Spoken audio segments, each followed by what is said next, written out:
Good morning, everyone.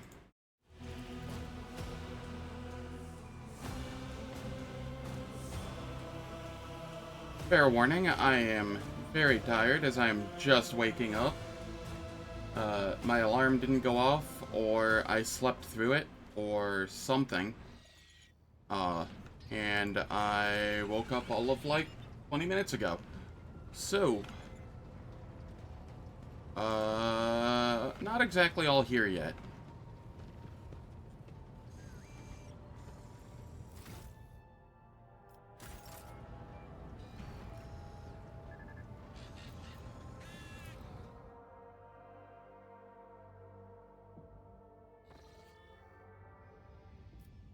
We cleared Thesara, though. Or Thesara. What all do we have left here?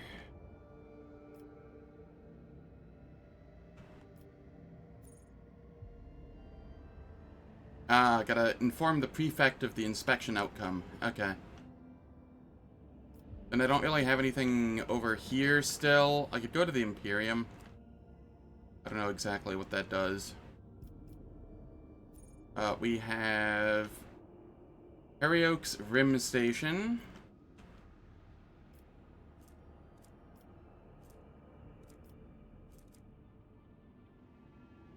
We have something going on over here. Then there's Eldari Survivors, Dead Man's Chest. And then Kiavagama. Alright. First things first, we come over here and we tell the prefect of what's going on. We have visitors on the bridge seeking an audience. Your presence is required. What? Hello?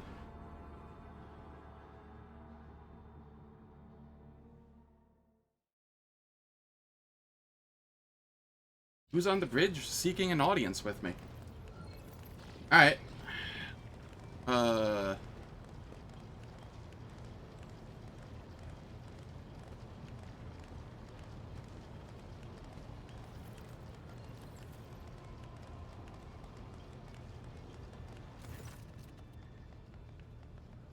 Your lordship, the high factotum bows low every few moments. Danric brings a perfumed cloth to his face, but his expression remains obsequious.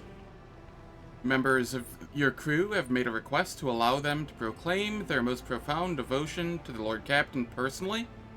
Young man. Lower deck rabble. A man in a worn uniform bows awkwardly. Your Highness, gracious Lord Captain, please let me speak on behalf of the whole crew and everyone and express our gratitude to you, officially, so to speak. What the fuck is going on here? The kind of leader you are, the way you treat people, it's now known in every corner of the Expanse, from Footfall to the poorest, dirtiest, and most unremarkable planet. All praise your dedication to the human spirit and goodwill. Everyone wants to serve under your command. There's no end to the volunteers. So the other day, when we were clearing out an abandoned sector for our new living quarters, we found a forgotten vault right in the bilge of the ship, literally beneath our feet. Well, it turned out the vault had some centuries-old weapons in it. They look a bit odd, but they're powerful for sure. The good tech priests helped with the assembly and consecration of the weapons, and now you can strike down your enemies with even greater might.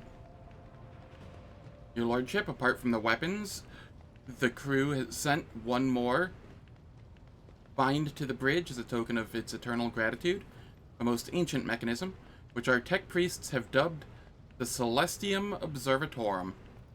Alas, its machine spirit refuses to heed their rites, which makes the device more symbolic and aesthetic than practical in purpose. You wish to see it? Of course.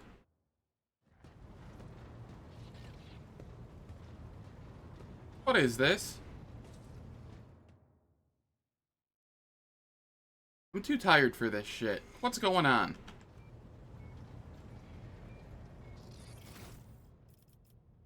Ah. Maybe this has something to do with the fact that I hit 200 Iconoclast favor?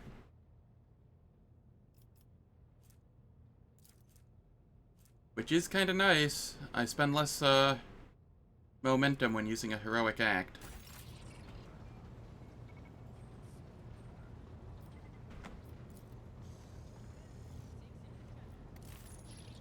The Celestium Observatorum looms over the deck. While the spirit of this ancient mechanism is gone silent forever, the words intricately inscribed on its frame can still serve as a source of resolve. A keen gaze sunders the darkness, a bloom with deceit, and reduces all corruption to ash.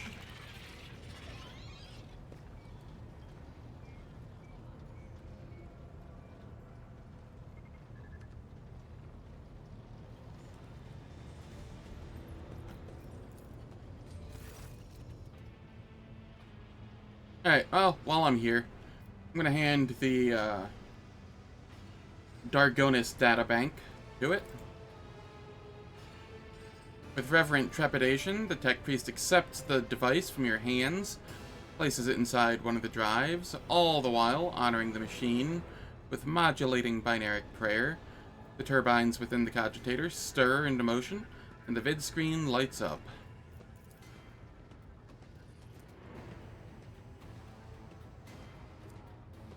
The tech priest extracts the data slate from the cogitator, gives it to you. The machine spirit has revealed the contents of the encrypted data, and I hereby pass it to you. This is where I reach the limit of my authorization, but you now have the option to review the decrypted data personally.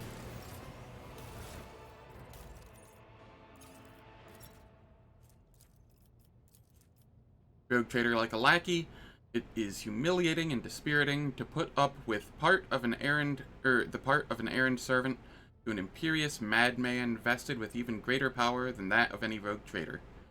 Alas, when one side of the scale holds my pride and the other the fate of the Von Valencius Protectorate and my entire bloodline, choice becomes a futile illusion. It would be far too naive of me not to prepare for the worst. Epitaph will decide the future of the Expanse as a whole, but I have some time at my disposal until then. Heirs with the Von Valencius blood in them will soon be located and brought to me.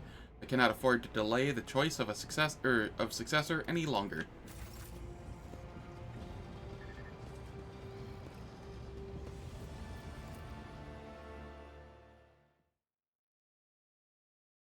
Actually, I'm going to talk with the High Factotum, see what the hell's going on. Clearly, something was going on.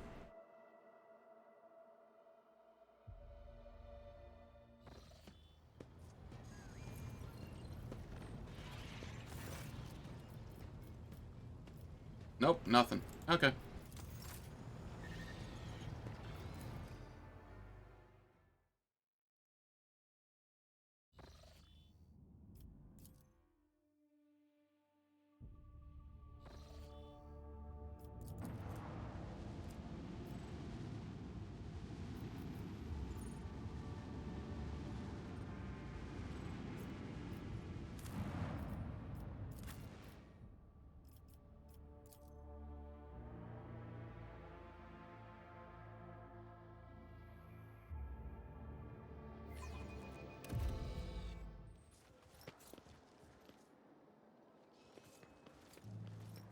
Follow my lead.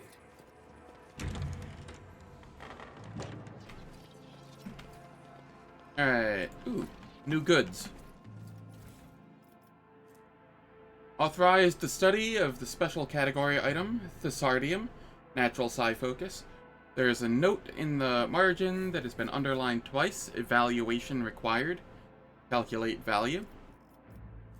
Here, boarded the Heartless as part of the unit led by S. Anther. Neutralized the target, Sargona. The captured vessel was turned into an escort ship. The word escort has been circled several times in ink. Arrived on Rikid Minoris. During the evacuation, took S. Anther aboard the flagship. The world is to be considered null and void. Side note reads, damage assessment, tithe recalculation, urgent.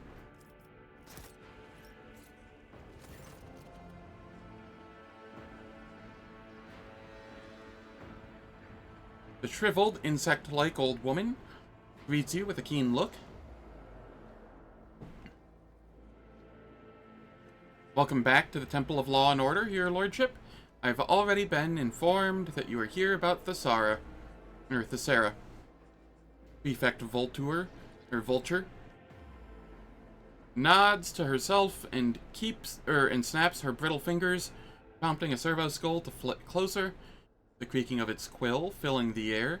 Begin entry 51-4 Alpha in the matter of the world Thessara and its obligation to pay the Imperial Tithe. This audience with the Prefect of the Adeptus Administratum is now in session. Now then, what were your findings?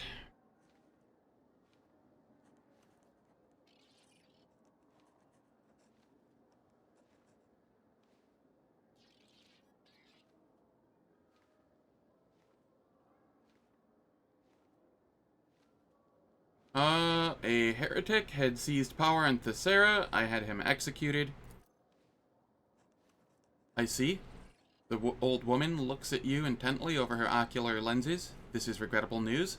Even if your action was forced by circumstance, the loss of the governor means the loss of the very stability that any servant of the administratum is immutably obligated to uphold and protect. Well, let us get to the record then. Rogue trader Zen von Valencius effected the execution of the governor Thessara, appointed by the Adeptus Administratum. Preliminary damage assessment and restoration forecast of the world's key structures, Class A, severe, noted and recorded. I discovered a warp-active mineral on Thessara and ordered it to be studied. If this resource proves sufficiently useful to the Imperium, you must include it in the tithe. The Prefect grimaces. I can quite confidently deem that outcome to be adverse to the interests of the Imperium. Alas, your lordship, I am duty-bound to deliver an exact and impartial assessment of the events. Rogue trader Zen von Valencius authorized the study of a presumably warp-corrupted material located on the world Thessara. Due to the danger of the planet resulting from this decision, tithe shipments from Thessara can no longer be considered safe and are to be halted until further notice. Noted and recorded. The Prefect chews her lip in thought. I will be frank with you, your lordship. The conclusions that were drawn regarding the Thessara inspection were far from satisfactory. Minor disturbances, such as mass execution of mutants, or the rabble's plot disguised as a celebration, are not nearly as dangerous as the, if you will permit my choice of words, coup that resulted from your intervention. I understand that consequences are something that those endowed with power are wont to leave to their servants to deal with, and therefore something they find acceptable to ignore. They were doing literal sorcery. Get your head out of the damn papers, and... What? They were enemies of humanity, essentially. Fuck off.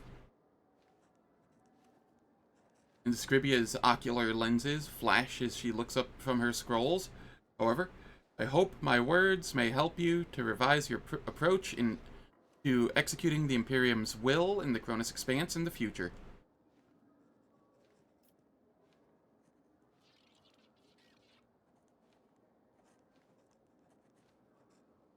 How did you obtain such detailed information about the events on Thessara?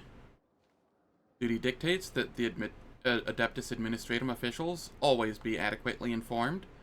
Otherwise, our service to the Imperium's order would be of rather questionable use. Unfortunately, it is for this same reason that I cannot disclose my sources to you. I took care of a problematic world of yours, and you're twisting the facts regarding my efforts. Prefect's ocular lenses flash as she replies in an offended tone. I, his lowly and unworthy servant, have no right to twist any facts. My duty is to assess consequences and do everything I can to make sure the Imperium receives what it is owed. That is the purpose of my existence. Suddenly the old woman's voice becomes less stern and almost didactic. Speaking from my wealth of experience, if I do say so myself. Taking care of the Imperium's prosperity is a heavy burden, albeit an honorable one. The fact that even a rogue trader can run into difficulties while doing it only further confirms my many years of observations. One way or another, we can consider the matter of Thessera closed, am I correct? Closed and recorded, yes. The old woman smacks her lips in satisfaction. However, that was just the first item on the agenda. Now, on to the next matter. The prefect beckons over another servo skull, which obediently takes its place at her side.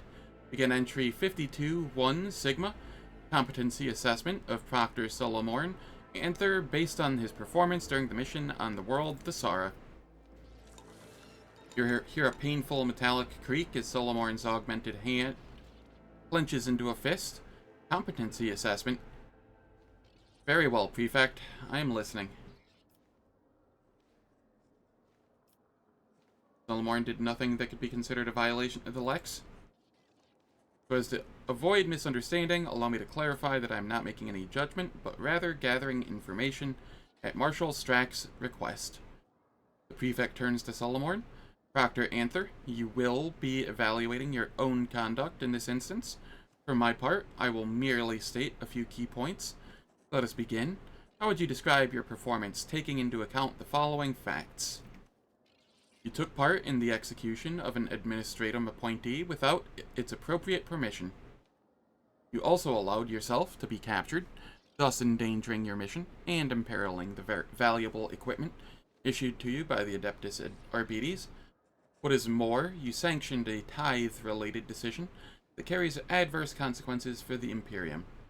That is all. Proceed to your self-evaluation.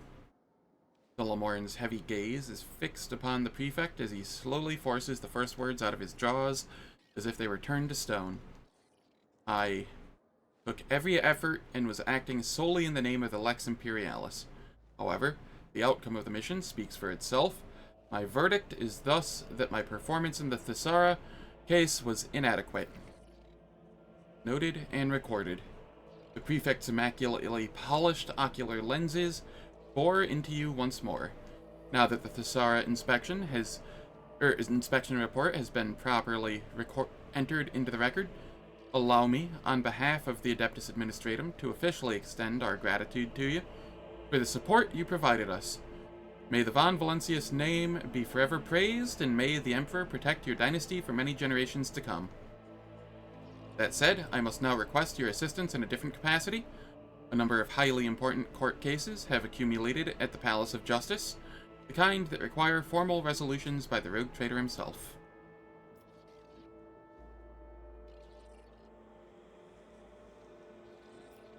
Are you not being a little harsh on yourself, Solomorne? Exactly as harsh as my duty demands that I be.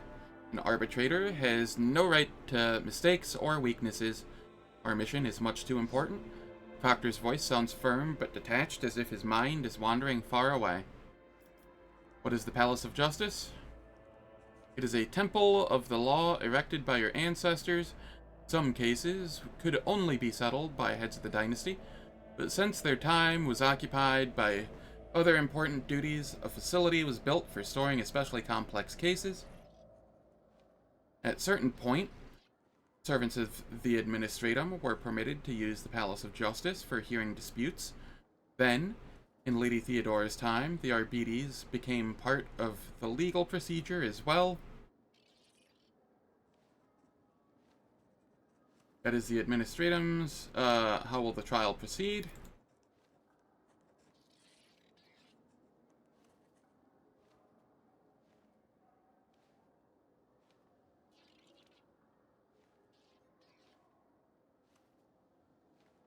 The defendants will speak first, whereupon you can ask me clarifying questions on the case, and then the old woman gives you a meaningful look over her ocular lenses. A death sentence must be passed. You are, of course, free to judge otherwise, but an execution is preferable, since in every case that will come before you, an outcome without highly unpleasant consequences is unlikely.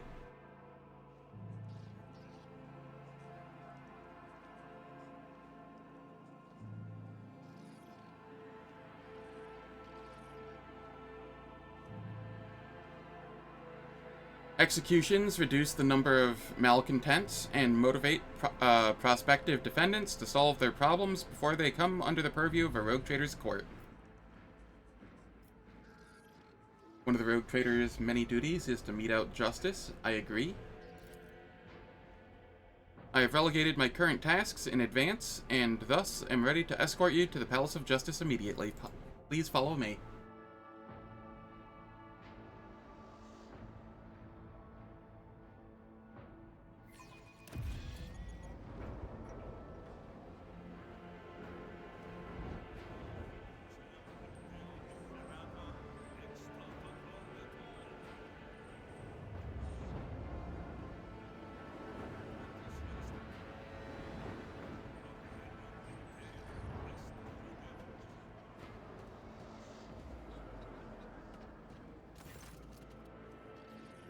You are greeted by an impeccably dressed man with perfectly straight back, and our beady's scale emblem is embroidered on his clothes. Glory to House von Valancius. We are honored to welcome you to the Palace of Justice, your lordship. You wish to proceed to the session at once, or will you grace me with any questions I might humbly answer? What is this place? This is the Palace of Justice, the 9th residence of House von Valancius, erected by your esteemed ancestor Benefez von Valancius, and handed over by Theodora von Valancius. Ever may she bask in the throne's radiance to the Adeptus Arbites and the Administratum for judiciary use. Cases of special interest are heard at this palace. Sentences are carried out here also. Are there any such institutions elsewhere in my protectorate? No, your lordship. As is the case with the rest of the Imperium, worlds make do with the traditional method. The accused are not allowed to say a word, and executions are carried out as ordered by planetary authorities or by powerful organizations of the Imperium. Only here on Dargonis does such an unusual ceremony exist. Benefaz von Valancius was known for his eccentricities. It is said that he invented this system himself and started this glorious tradition in which you are to take part today.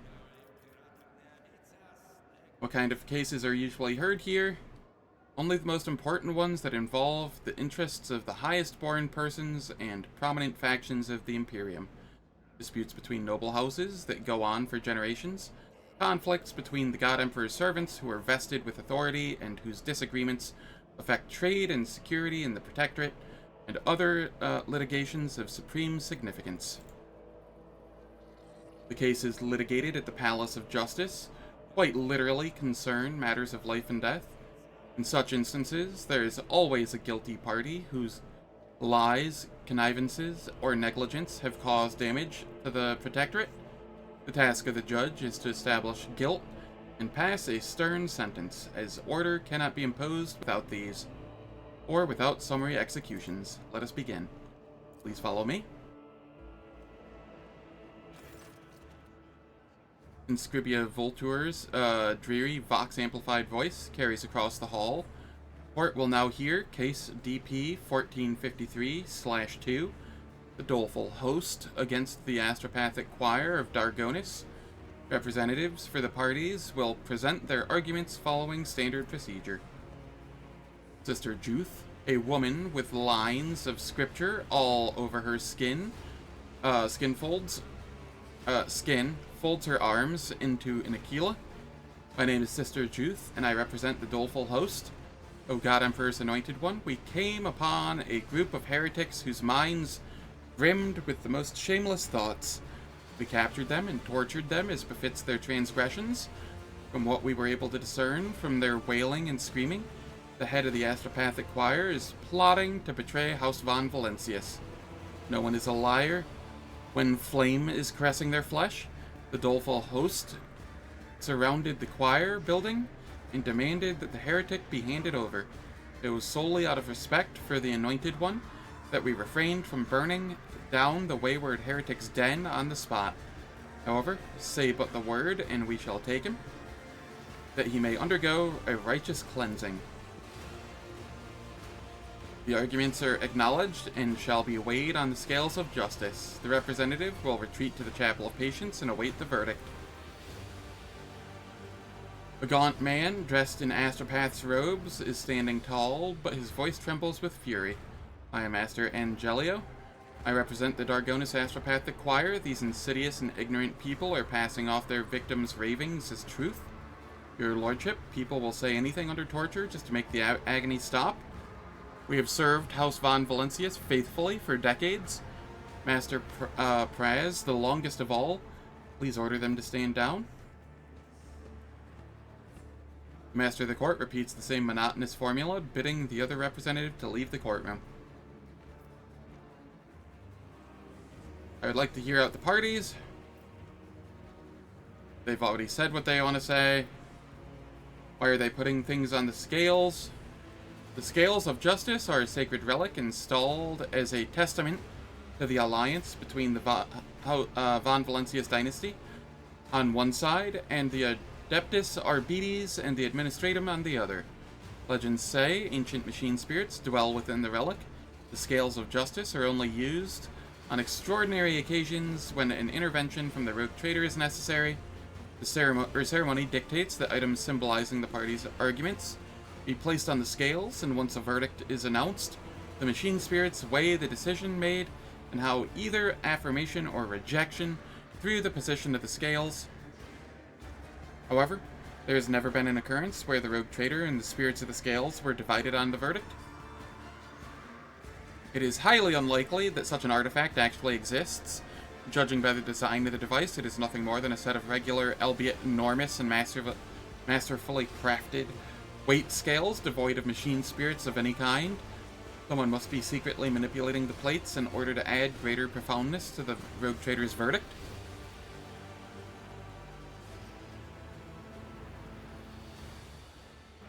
Give me the details on the parties of to this conflict. I want to see who among them is trustworthy. As the prefect leans toward you, you get a whiff of ink and candle wax. The doleful host is a respected cult of the God Emperor. The Adeptus Ministorum has deemed them to be paragons of virtue who combat every manner of heresies and has enlisted their aid in various conflicts. Naturally, the Ecclesiarchy stops short of counting them among its warriors, but it uses them in very similar ways.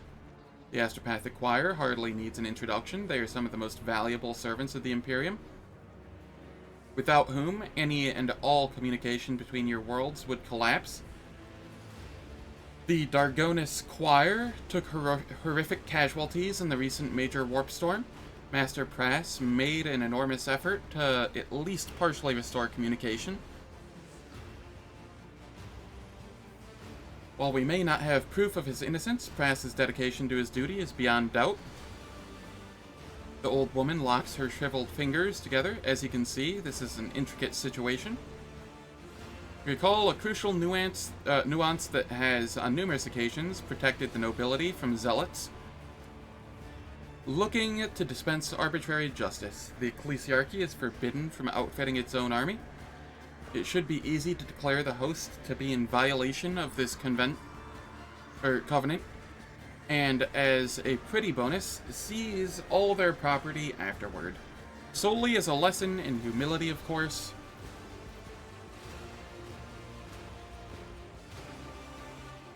Vigdis, quick, ask our ship's choirmaster whether Master Prass of Dargonis has been known to engage in any compromising behavior. At once, Lord Captain. The Palace of Justice falls silent for several minutes until Vigdis's voice returns. Choirmaster Weiss has known Master Prass for quite a long time. He has made a very measured statement to the effect that for some time now, the mental images conveyed by Prass have taken on a shade of profound anxiety and have become more aloof and detached overall.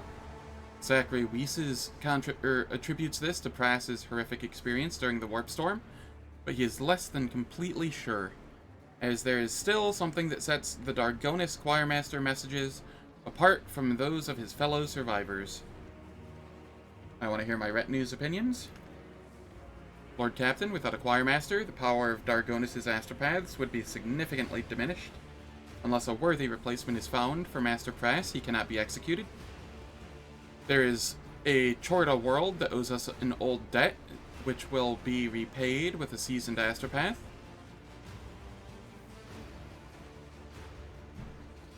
We can make the request, although it would leave the planet in question with barely any means of communication. Both parties have shown disrespect for the Imperium's authority. The doleful host is engaging in mob justice, and the defendant did not even deign to stand trial in person. Sentence them both to death. That would be the optimal outcome. Adira hugs herself, rocking back and forth. No more does the blind man listen to the distant light.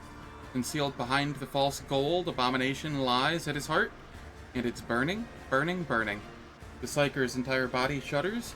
Oh, my Lord Captain, looks like our astropath really is lost to corruption.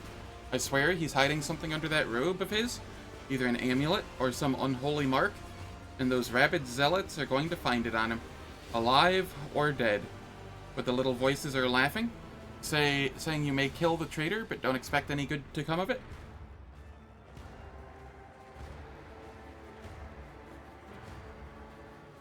The situation is complex and requires further investigation. The prefect's dry fingers press down on the runes on her data slate. As I thought, I deeply regret to inform you that said further investigation is impossible. The host's fighters are already breaking down the doors of the choir. Delaying the decision would lead to uncontrollable consequences. I heard you, and I'm ready to pass my judgment.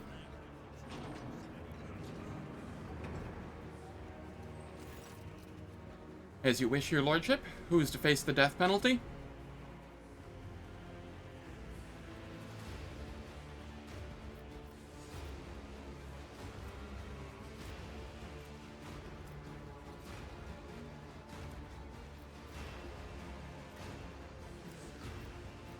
Alright, let's see.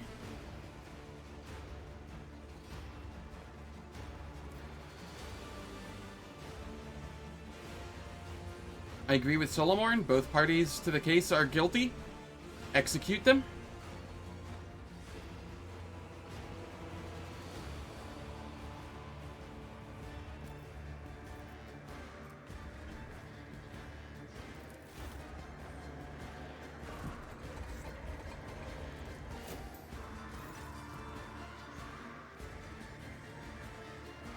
A harsh verdict, but from now on, your subjects would hardly dare escalate situations to the point of open clashes. In cases similar to this one, of course. The rogue trader has made his decision. Arbitrators, carry it out.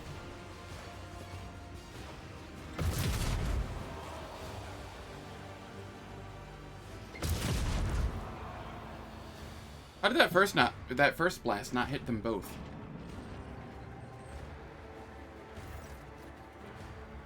The prefect proceeds, matter-of-factly, to the next scroll. The court will now hear petition CR 1547-33 restated. The petitioner is Cardinal Anvilis. Your arguments, please, Cardinal.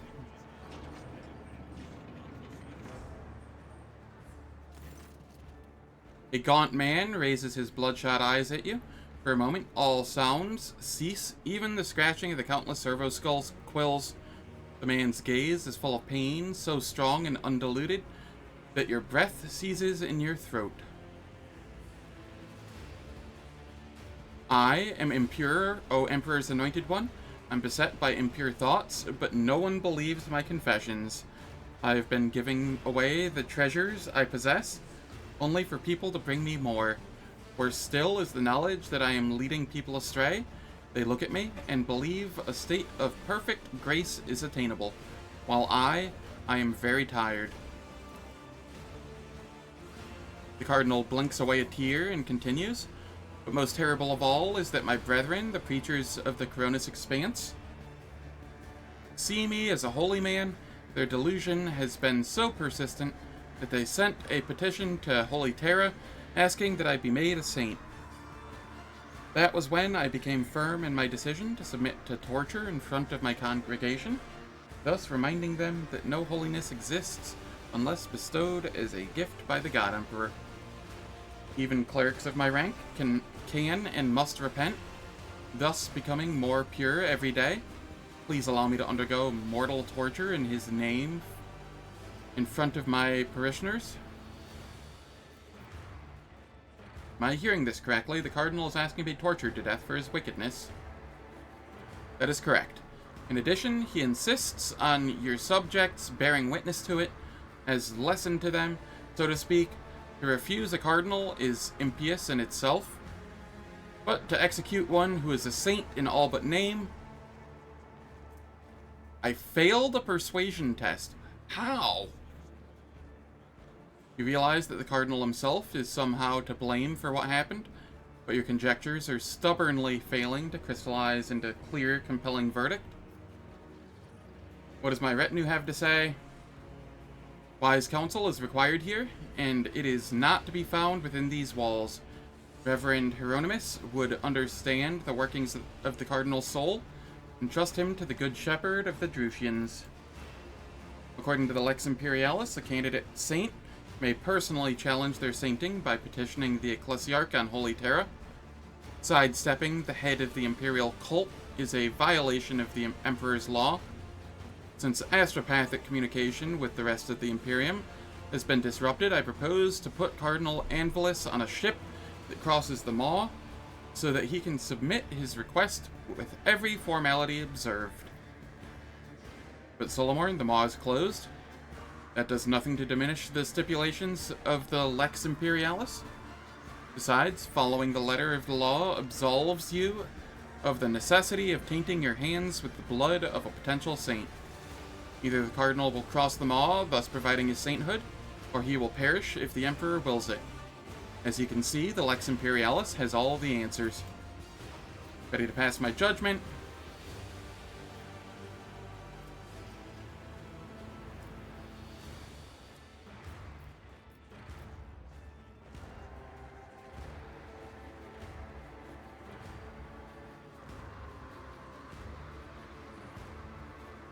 I grant Drusians the right to decide the cardinal's fate. It is my belief that Reverend Hieronymus is unsurpassed in his comprehension of humility and holiness.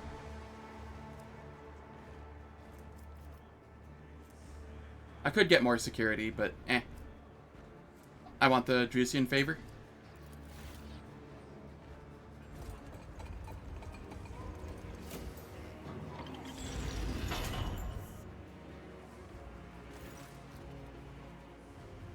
The head of the Drusians would hardly deny the cardinal's peculiar request.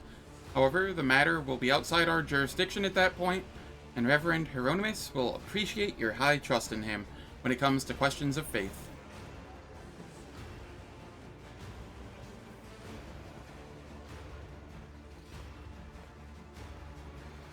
The rogue trader has made his will clear. Cardinal Anvilus will leave the Palace of Justice and accept his fate.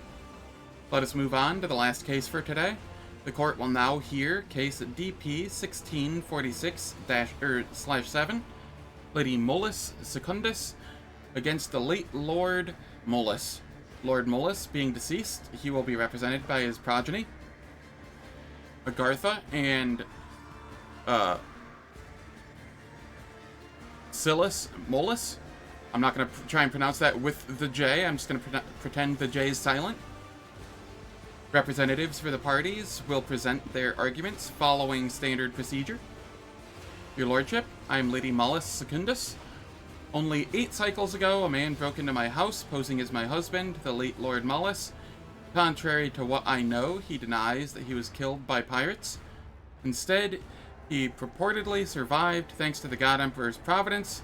However, I hold here his death certificate, issued by the Administratum, which clearly states that my husband passed away. I demand that this fraud be executed. The woman belligerently waves around a scroll on which the words declared dead are clearly visible. The arguments are acknowledged and shall be weighed on the scales of justice. The representative will retreat to the Chapel of Patience to await the verdict. Your Lordship, our father did not survive. He really was captured by pirates, who were going to demand ransom. But the Imperial Navy managed to board the ship and rescue him. After he went missing, our mother, Lady Mollis, arranged for a death certificate before we received the good news. Now we are in the humiliating position of having to prove that our father is alive, while our mother is living with her new husband, Lord Secundus, and has taken over our family business. We implore you to restore Lord Mollis to his life and his name.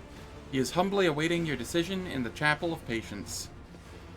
All arguments have been acknowledged. Let the rogue trader's verdict be delivered. What does Lord Mullis have to say? The prefect plays a Vox recording on one of the servo skulls. The soft voice is interspersed with static, but you are able to make out the words. I am Mullis. When the pirates captured me, I thought I was doomed, but fate proved to be more gracious than that. I hurried home, only to from my own house by my servants, and learn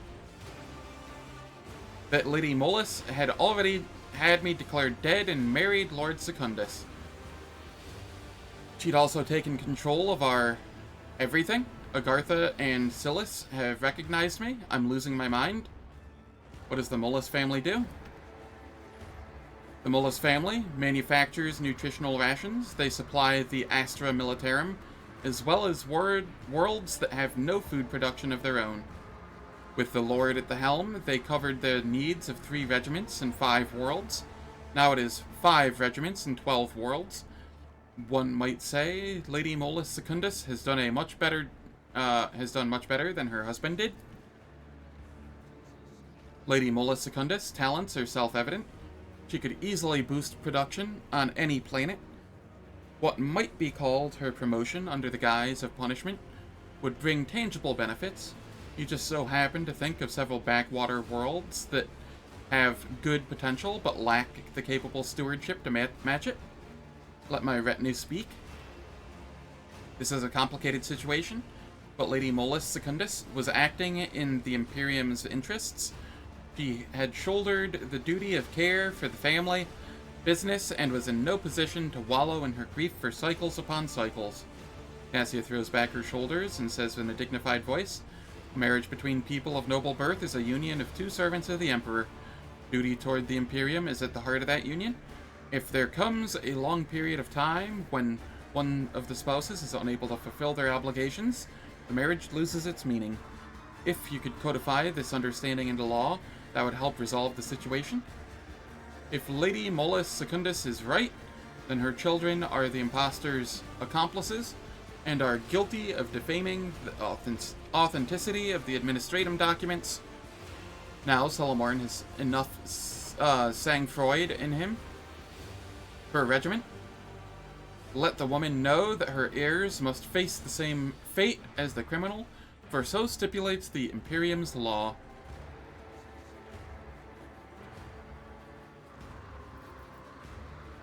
I am ready to pass my verdict.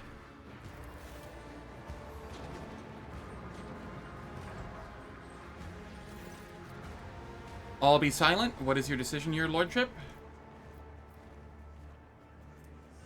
Security +1. Profit factor 3. Efficiency -1.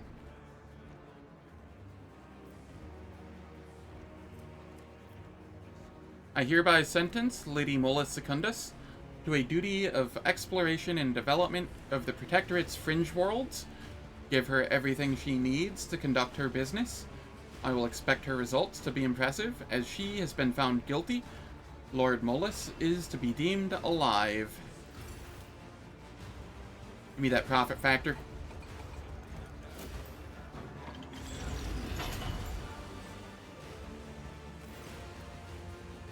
Lady Mullis Secundus will depart for her place of exile before today ends. Arbitrators, carry out the sentence.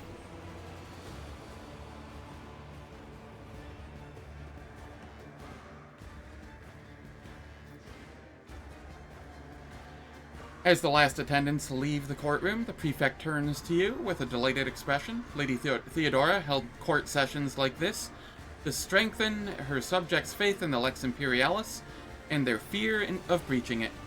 A most useful practice, wouldn't you agree? Are there no more active disputes in my domain? Come now, bring me a few more misguided souls. Your enthusiasm is laudable, but as I'm sure you understand, any matter or manner of procedure requires prior registration, which in turn involves filling out official forms and signing regulation-approved documents. It is for this reason that I am, alas, unable to honor your request. With your permission, I will now return to my duties. Thank you.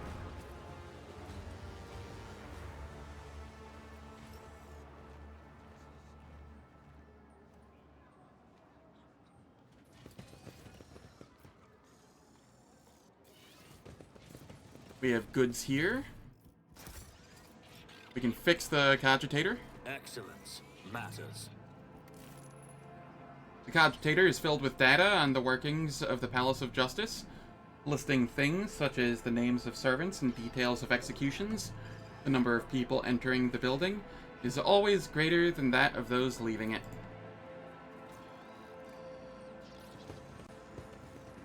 Victory awaits.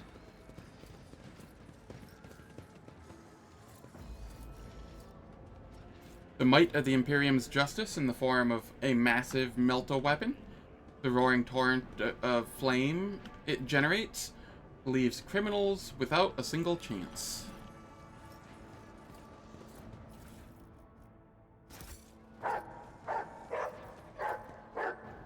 Done. Excerpts from the Lex Dargonis with addenda. The changes, personally signed by Theodora von Valancius, reflect the current situation in the Cronus Expanse.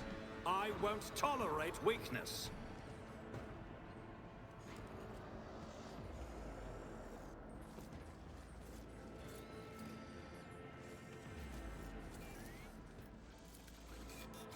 I rise to the occasion. The cogitator is filled with personal data of the executed. All their possessions have been meticulously accounted for and deposited in the storerooms of the administratum.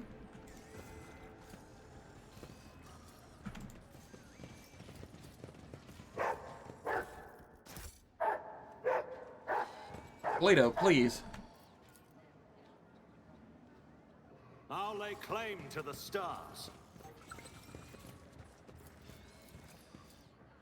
Excellence matters. What do we get here? Steel Triad. There are 3 copies of the shield. The wielder gains bonuses based on the number of adjacent allies wielding the Steel Triad. 1 ally, 2 deflection, plus 10% block. 2 allies, the Combat Master. Talent, plus 10% block. Area attack damage suffered, reduced by 30%.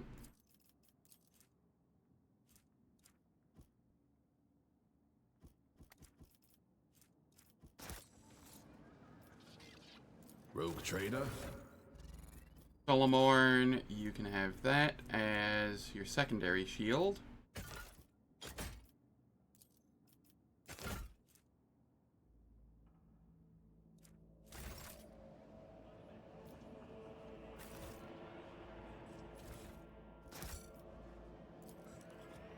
Done. Financial reports. The procurement data does not match up with the spending, but this has been gracefully covered by the way of shrinkage column. This time-worn piece of paper bears a petition of some sort.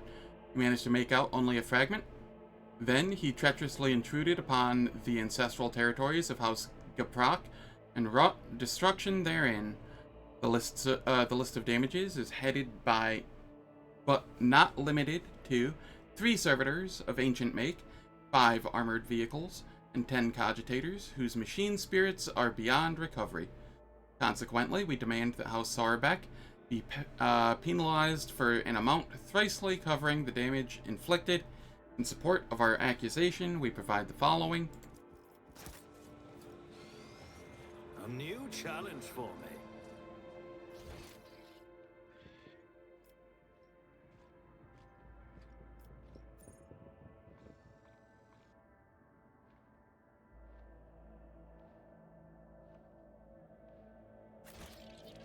Alright.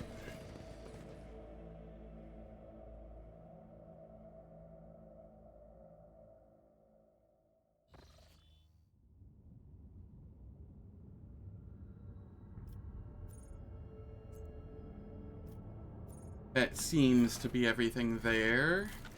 What is my profit factor currently? 55?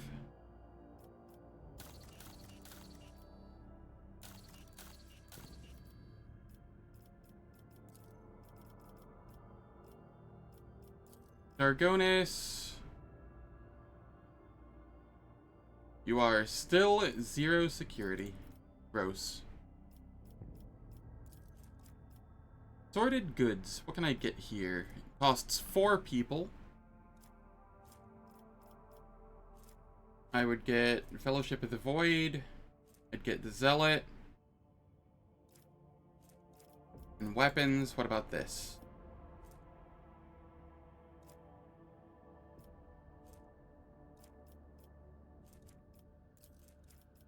Here I can do guilds, but I don't want that one, I don't think.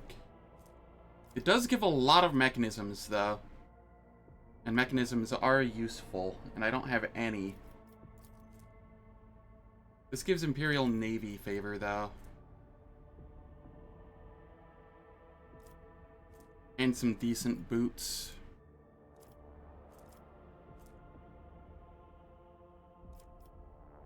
This would give a bunch of people that I could use. And I don't know, they're all really good for different reasons.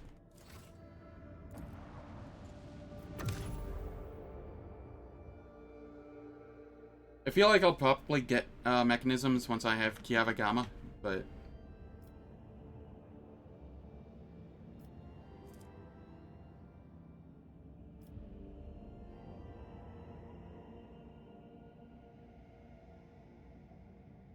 I see, there is a way over there.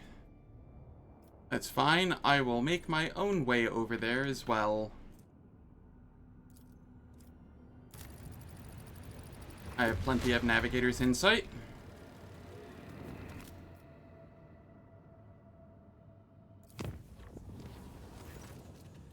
Permission to report, your proctor has arrested my voidsman and is demanding his execution. A repeat offender, he says. Please do something. Who's the voidsman? He's one of mine. Not as big of an idiot as the rest of the idlers. He understands the control systems. He can make sense of the readouts. Him? A repeat offender?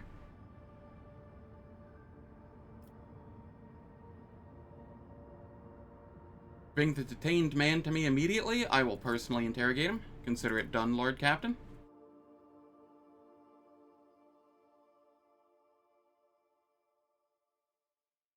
Solomorne, you're being a massive pain in the ass.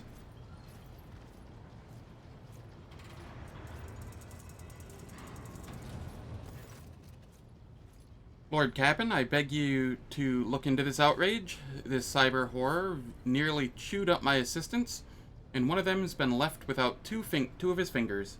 Instead of calming his beast, the arbitrator attacked my crewman. Solomorne waits for the end of the master helmsman's words and coolly turns to you. This crewman is a wanted man, rogue trader. He's accused of subverting sacred tithe shipments, smuggling, kidnapping the Imperium subjects, and bribing officials. Were we not on your flagship, I would have executed the heretic on the spot. But here, you are the authority, and you are the court. Why did you attack my subjects, Solomorne? The bastard tried to run away when he saw me. His fellow crew members hesitated and didn't make way for me. There was no time to find out if they were abetting the perpetrator or just panicking. So I had to use Galedo for suppression purposes. Solomorne, why are you so certain this is the man you're seeking? Because I was personally involved in tracking down and purging the shadows of the Abyss crime syndicate to which the perpetrator belongs. The case was in Calixis, on the world Helvica Prime, but for arbitrators, time and distance do not mitigate guilt. The man before you is the former captain of a smuggling ship owned by the syndicate. Check the heretic's left arm. Every syndicate member had a distinctive implant by which they recognized each other. It was the implant's signature that Galedo picked up on during his patrols. Alright, it is time for ads. They will play for 3 minutes. They disable pre-roll and mid-roll ads for the next hour. I don't do anything in the meantime, so nobody misses out on any content. And I will catch you all in 3 minutes.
Alright, the ads are finished. We continue on. How did a criminal from Calixis find his way onto my ship? He was among the servants sent to you by Governor Medina. Ravor, did you know about this? If I went sticking my beak into the pasts of every one of the hundreds of people in the crew, I wouldn't have time to steer your ship. All I know is that when everything went to grok shit on Rikid Minoris, this one oversaw the work at the docks so that the fools didn't trample each other to death in their panic. And later he ran into a friend at the port on footfall, and they found us some parts within a day. He's even got arms growing out of the right places. He might make it to junior helmsman if he keeps it up. Accused, do you have anything to say? The long-haired voidsman flinches when you address him. Your lordship, the governor of Helvica Prime, was a scumbag who abhorred the light of the God Emperor. The things he did to the people under him, we only survived by stealing from him, or else we'd have ended up in a corpse pit, like the one in 4 did after a distribution station incident. But once I'd got out of there, that was it. I was out of that business for good. And when I found myself in your service, I realized that it was a gift of fate. And I'd be a fool if I didn't repay such good fortune with my wholehearted toil. I've made my decision. I await your orders, rogue traitor.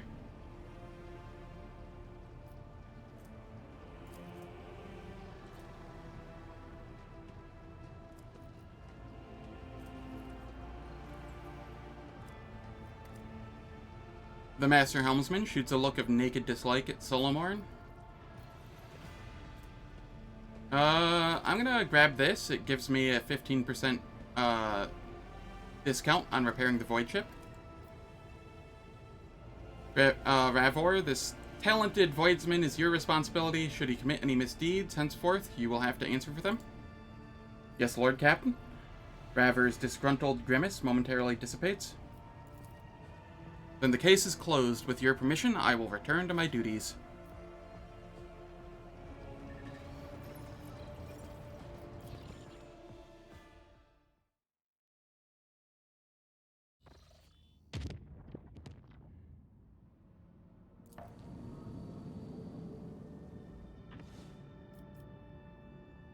Alright, and we visit here.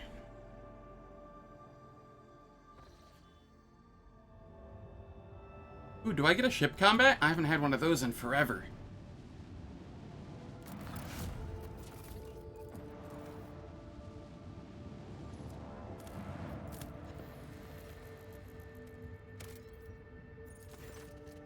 It appears that a large void ship recently dumped a huge load of junk and faulty parts from orbit. The debris that did not burn up in the atmosphere is now blocking the flow of a mighty river. This dam is causing the river to overflow, flooding a nearby valley. A herd of large-hoofed rodents has gathered along the riverbanks. If the animals lose their usual habitat, they are doomed.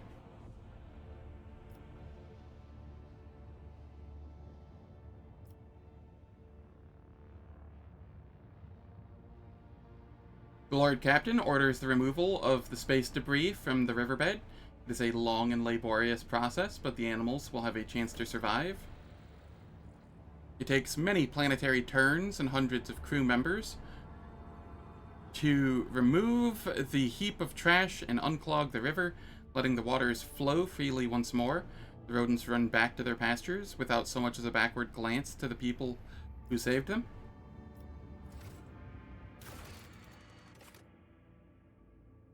Word of the Lord Captain's unusual fondness for bizarre rodents is quickly spreading across the ship's decks. I'm okay with this. I am very much a guinea pig lover. I had multiple guinea pigs growing up. I'm okay with large rodents. I imagine those rodents were more capybara sized, though.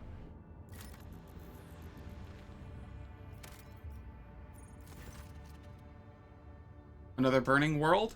This time, the fires come from within the planet. The perpetual volcanic activity, creating powerful cyclones of gases, ash clouds, and soot. Now that you know what to look for, your augurs easily locate traces of the mysterious underground constructions. and sacred machines to explore the peculiar constructions. The operation is difficult, but proceeds without a hitch. The machines make way to the unusual constructions and return, carrying priceless samples. Seemingly uninteresting, these plates and weaves of heat-resistant material cause great excitement among the tech priests. I get ceramite plating. The explorers are convinced you are holding the artifacts of a unique ancient xeno-civilization. The crew is now calling the builders from the flame. These creatures were accustomed to the incredibly high temperatures of the burning worlds. There may have been a silicon-based life form, or even sentient colonies of bacteria. More evidence is required if the research is to continue.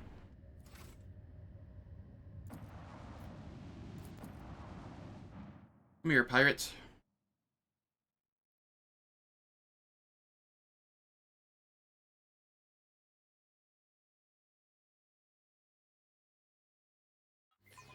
I lift up my voice in prayer for this vessel and its hallowed guns. Alright, so there is just the one pirate?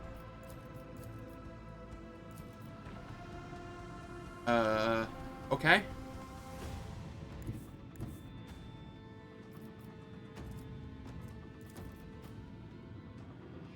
Lead them.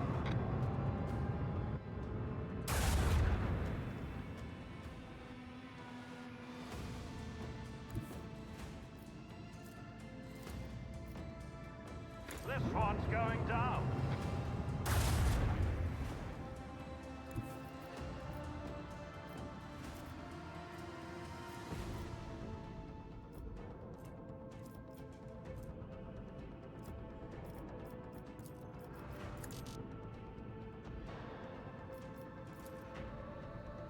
Annihilate them!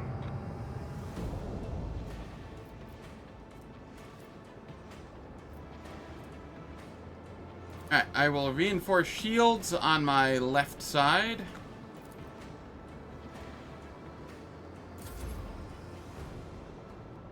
And I will move this down here to attack. Yeah, it did a nice amount of damage there.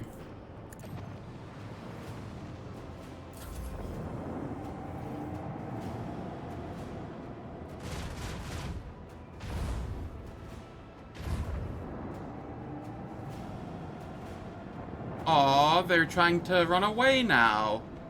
How cute.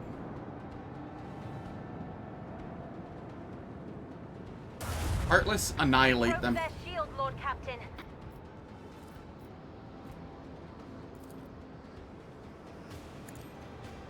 Set the course.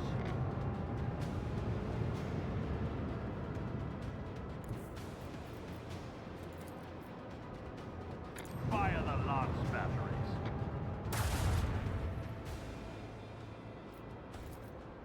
Bleed them.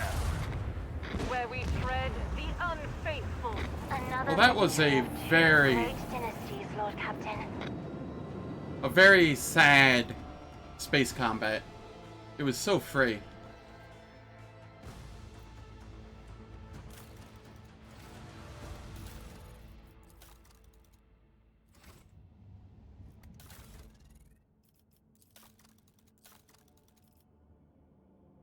Alright, let's see here.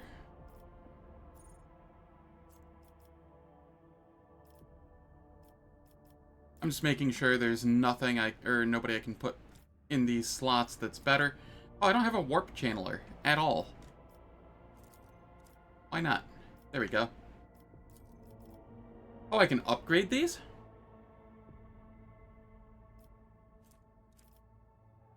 Ah, that's how you upgrade them.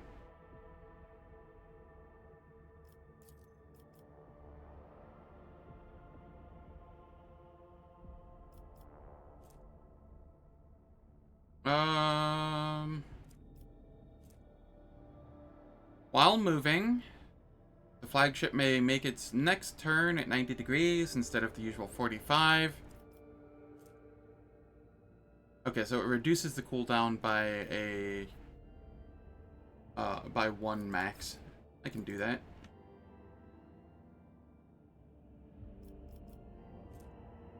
Man, I could have upgraded this forever ago.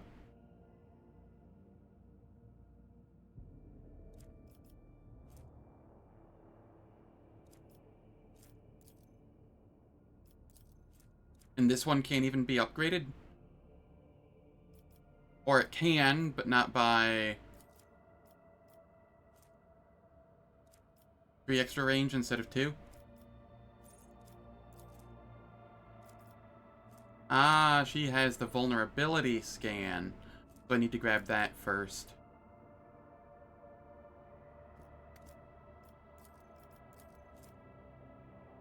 Alright, I'm okay with all of this.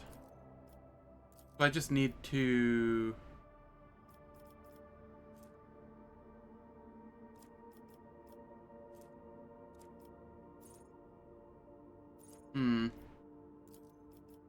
What does the torpedo control do here? Plus 5 VMP?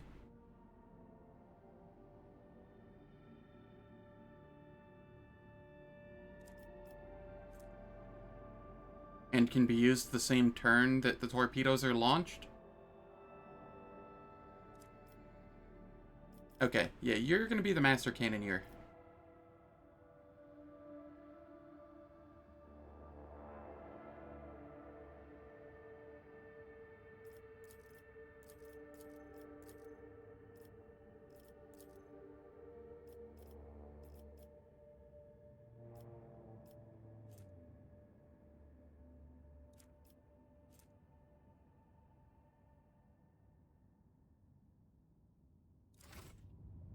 Cool.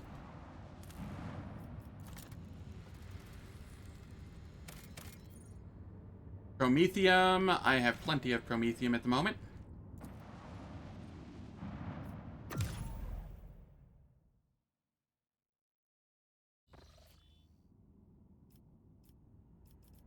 I will head here first. Fire broke out in one of the decks during the warp voyage. The raging disaster consumed the entire chamber, destroying precious cargo and damaging the interior plating. No guilty parties were found. While clearing out the rubble, a few people claimed the soot on the plasteel beams formed lines in a cryptic alien language not known to humans. The delirious workers were executed and their bodies disposed of in proper manner.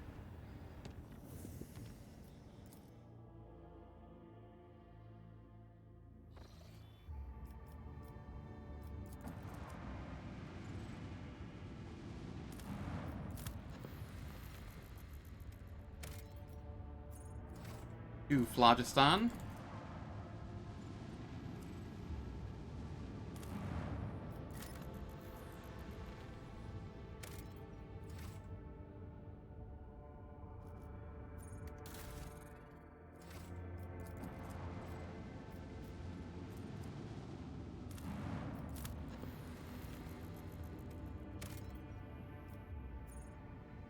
Six Promethium.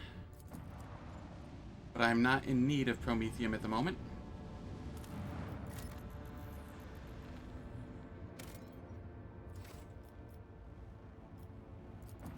And we fight the enemies of humanity. A wave of angry whispers passes over the bridge as the archenemy's minions train their weapons on you and prepare to attack. Evade their approach and flee. Death to the heretics for the glory of the Emperor.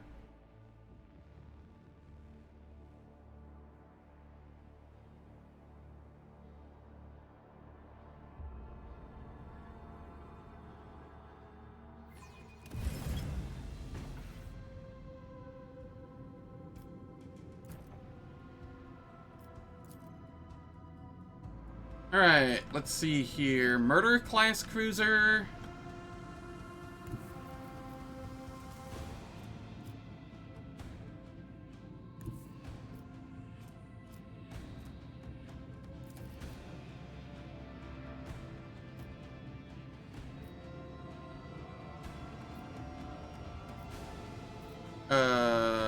What? Why am I unable to fire on you? Target's too far. What?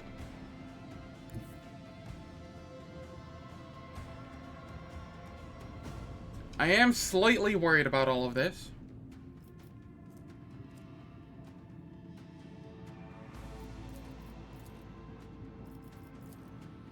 Torpedoes locked!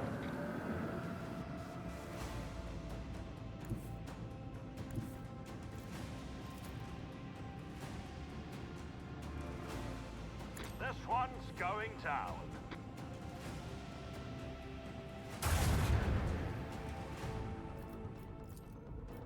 Fire the last batteries. A breach in the enemy shield has been revealed.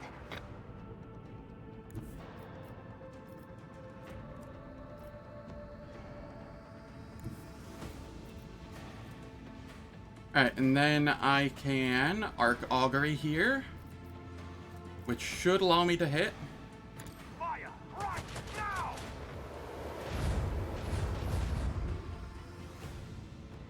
And I will get my left side boosted. And I will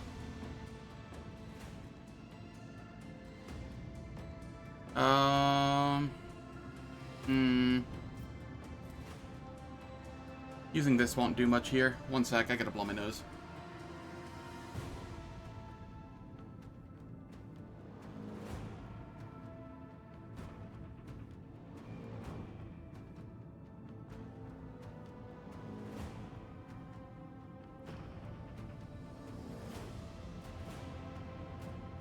Alright, I can use Warp Wave here.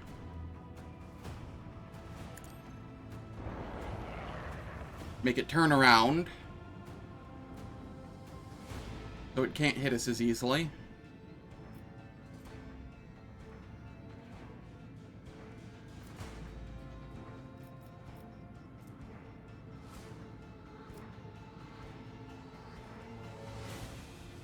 Yeah, that'll be fine.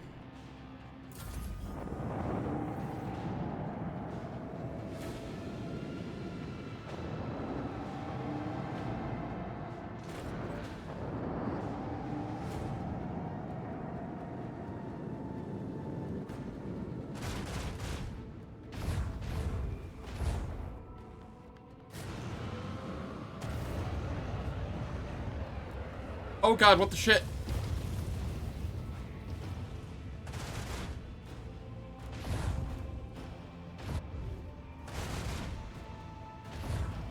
I'm glad I boosted that side.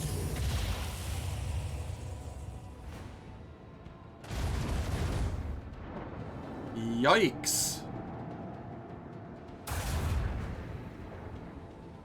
Alright, this is more than a little concerning here. Enemy's void shield has been nullified.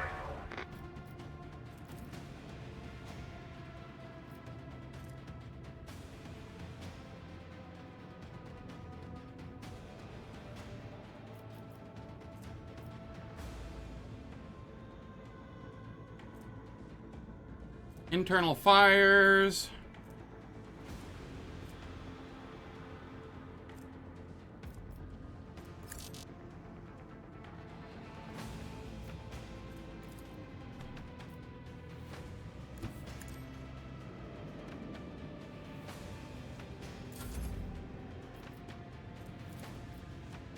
This one's going down.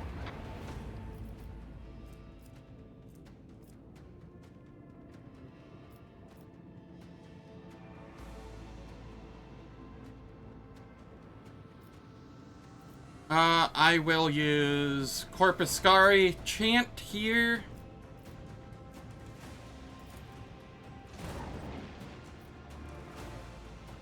I will then use this again.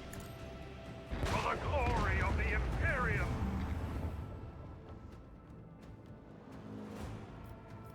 If I use this, I can come down here.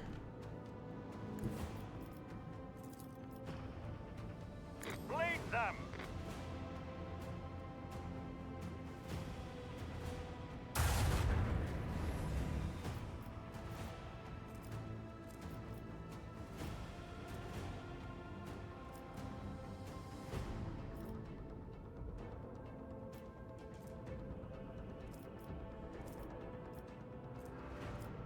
And here... Oh, shoot. I will...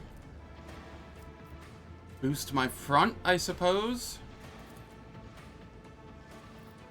And I will restart shields.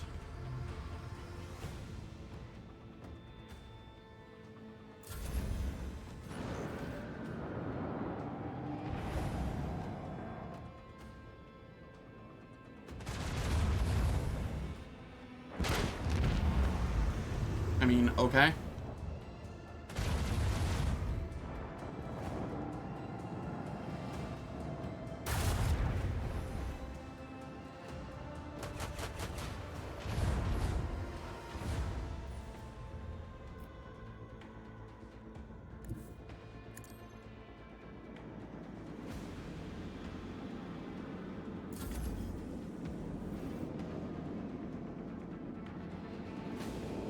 Yikes! We are vulnerable. Ow!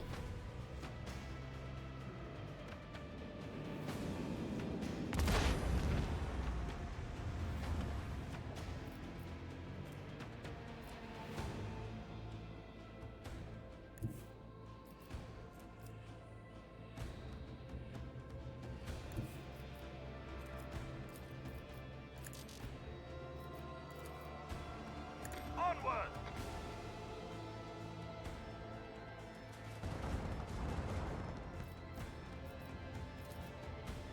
Another salvo.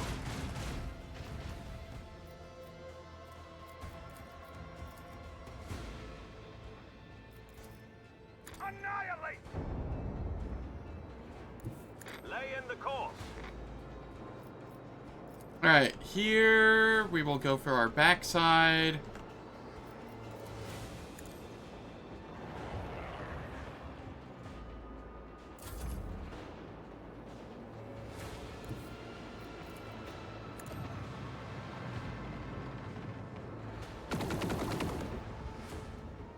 They pale before our That was painful. mastery of the void.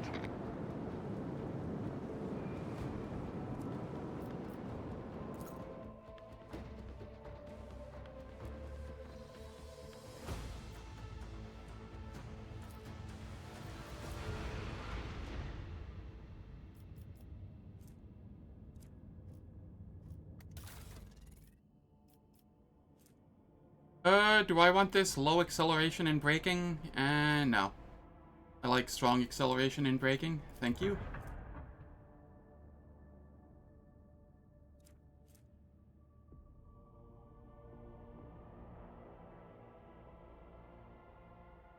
Now that I know that that's a thing, I will be using that instead of what I was using.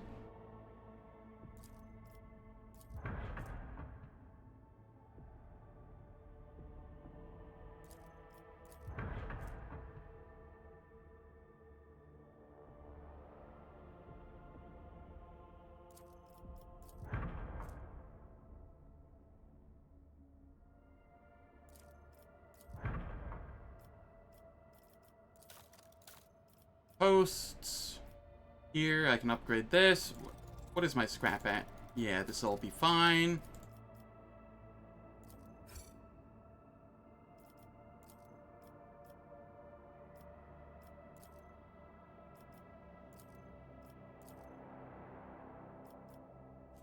And then this makes it so it does more damage, right?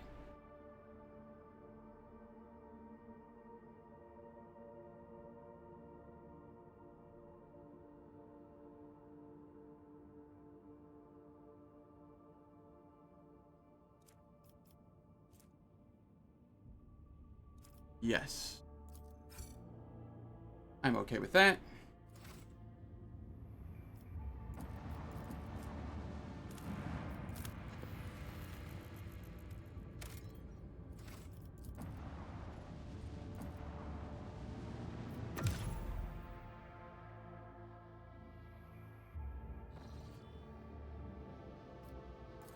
Alright, then we come back here.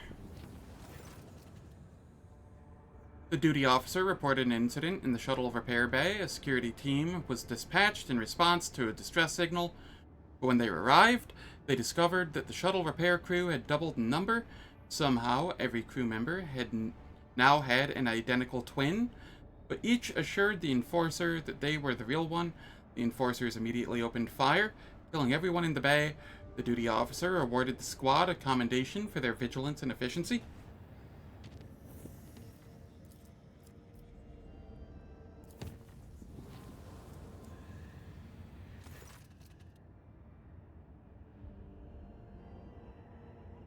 Reports are coming in from the Navigator's Sanctum regarding the appearance of a warp storm along the Void Ship's course.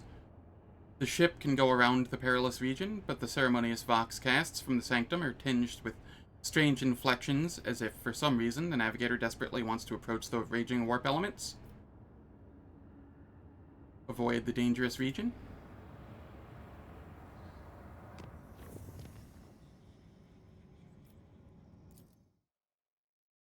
I didn't chart new routes in that other planet. Oops. Or that other system.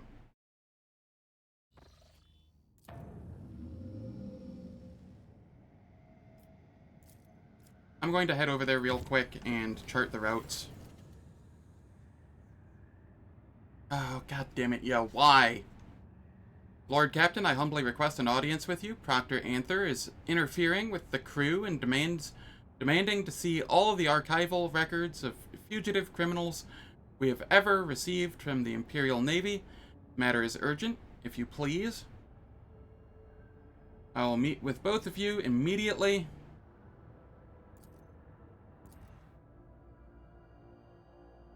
Solomorne is a massive pain in my ass. And he's not even that great of a character, like, combat character, comparatively. Jesus. Your Lordship, Proctor Anther is interfering in the work of the crew. He is intimidating and threatening them, demanding access to the ship's sealed archives. And for his dog, I humbly request that you take action. Vigdis, what's wrong with your hand? Allow me to explain. The Voxmaster tried to pet Galeto, which activated his self-defense protocol. As a result, I had to step away from my duties to have implants replaced. Esteemed Proctor, I already apologized. In any case, what happened was the expected outcome from unauthorized contact with a living weapon of the Adeptus Arbites. Vigdis, why did you try to pet Galeto? I didn't. This is the first time you've ever seen the Voxmaster so agitated. I did not try to pet him. It is not customary to keep such cyber beasts on a void ship, Lord Captain. This is my first encounter with such a creature. That Galeto, it was following me all over the bridge, and you decided to interfere with his work protocol. Vigdis cast Solomorne a cold glance before continuing. I'd studied the archives and found mention of a ritual to establish contact that involves an offering and physical interaction with the beast. You're literally talking about bribery, a pointless act. Cyber Mastiffs cannot be bribed, and neither can arbitrators. Solomorne, stop interrupting at once. Proctor nods briefly. Why are you sabotaging the work of the crew? I was compelled to intervene as Galeto had intercepted a suspicious signal. The encrypted message contained words heresy and fugitive. I managed to trace the signal back to Voxmaster's workstation. I needed to dispatch Galeto on a reconnaissance mission to obtain new evidence and ultimately to ensure your safety. In other words, you sent the beast to follow me. I questioned the crew in the Voxmaster's absence and established that the wanted bulletins sent by the Imperial Navy were being completely ignored. I suspect that Senior Officer Telemon is abusing your trust. What do you have to say to this, Vigdis? Reports of fugitive criminals, which number in the hundreds, are of low priority. What's more, I know that Lord Captain Theodora was most adamant on the matter. If you forgive me, her exact words were, "We are not Grok's damned bounty hunters." The Proctor would know that if he had brought his questions to me rather than interrogating astropaths and comms officers. As for the Vox transmissions, the frequency on which the senior officers communicate is encrypted. I alerted the staff to the situation with the Voidsman, who was brought to you on the bridge to stand trial. Need I remind the Lord Captain that Proctor Anther had no authority to access transmissions conducted by senior officers on the Rogue Trader's flagship? Not to mention that the signal was wrongfully intercepted. Solomorne, what are you suggesting? Your flagship is untouchable for external inspections because of its high status, and criminals are taking advantage of that. So you need an internal audit. You need to pull up the archives of wanted bulletins and double-check the crew records. That is the only way to identify and eliminate potential threats to you. This is madness. For a ship whose officer corps alone comprises hundreds of people, the work hours that would be required for such an audit. Did you know one of the Voidsmen was a fugitive Heriokh? No, Lord Captain. He was not on the list of wanted criminals in the Cronus Expanse. I assume it's because of the relative insignificance of the heresies he was accused of by the Calixian authorities. Perhaps Proctor Anther had information to which the Imperial Navy does not have access. I have listened and am ready to make a decision.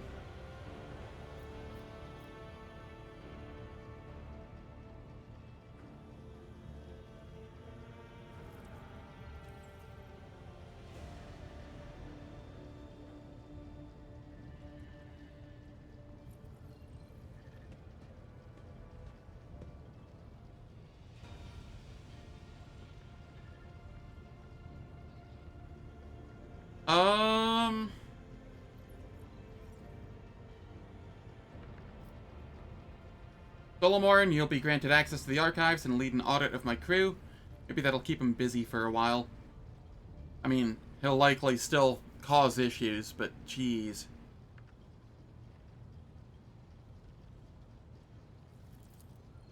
As you command, Rogue Trader.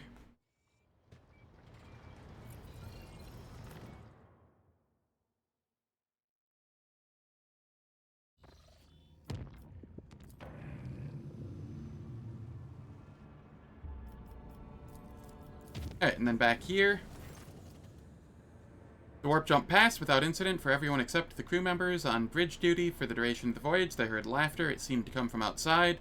Through the airtight seal of the ship's massive windows, the laughter went on and on.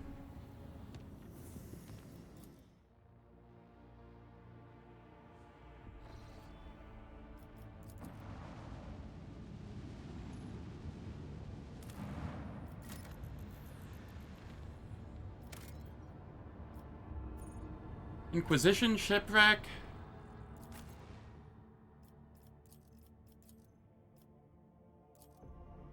I get to have Cabela again.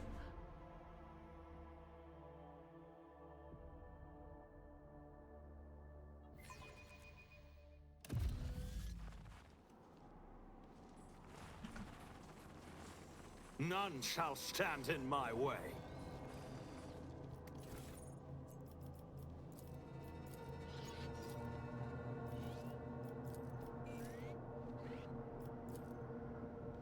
There we are.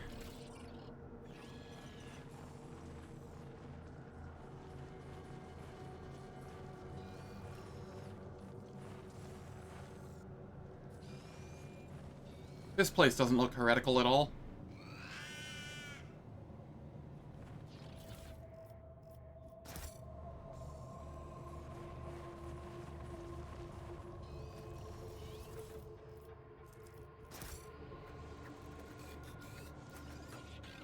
Just as he ordained. These soldiers were killed by shots in the back. It seems they were executed by their own comrade, who then used his last charge to blow his brains out.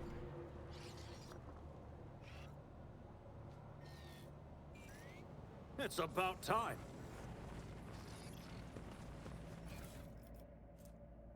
Sentry's key card.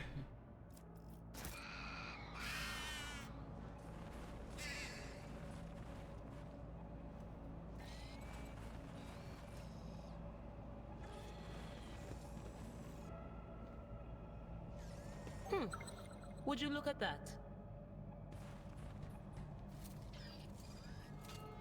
The Emperor favors me today.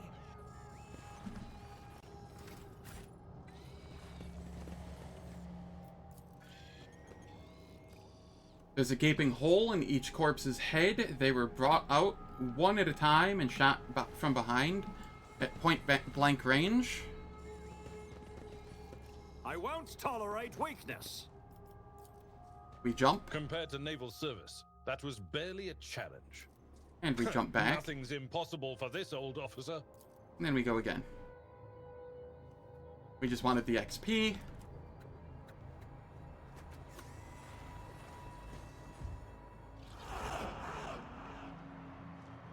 You hear that? That screaming? There is no screaming.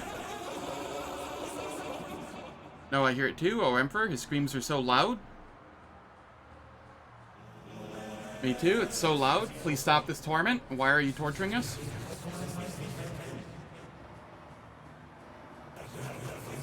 Something's not right. Warden's combat positions. Tell the bridge we have suspicious activity here. Get back, damned mutants. This isn't right. You can't treat us like this. What are you going to do to us? We want to live?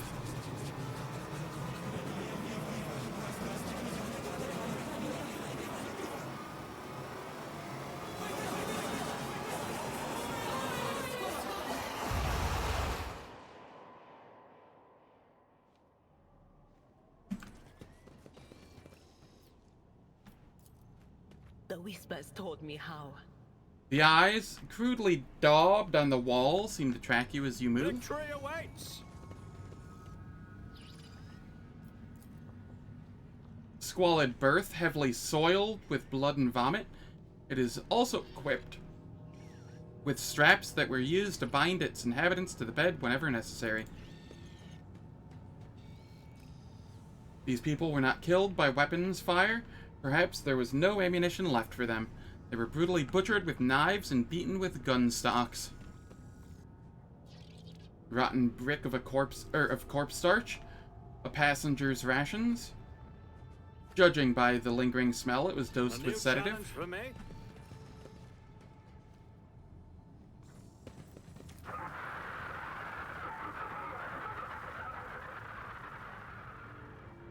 An asthmatic rasping can still be heard coming from a broken vox, a screeching, cacophonous melody that sets your nerves on edge and scatters your thoughts.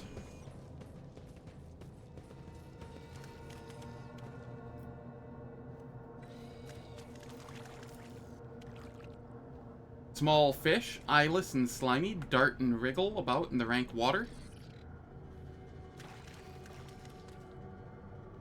This place looks very friendly.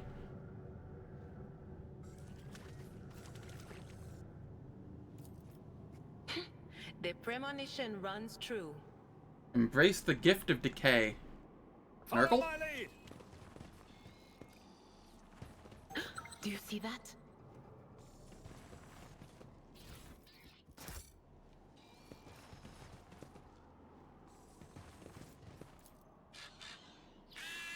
Through the cocoon's translucent film, you see the vague outlines of a decaying body. The rib cage has been broken open, and the heart still beats inside.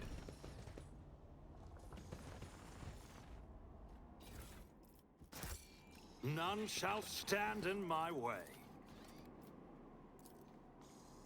What in the world? What? I failed twice. Heck. Well, shit. Now what am I supposed to do? 260% and I failed both. That's a greater than 75% chance.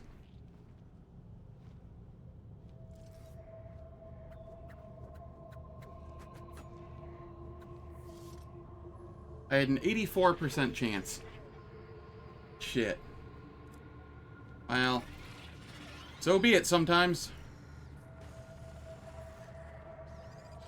I'll lay claim to the stars. I just wanted to live. Why? Why? After being shot, these poor wretches had their skulls caved in around the temple, as if to be doubly sure. I better myself through my service.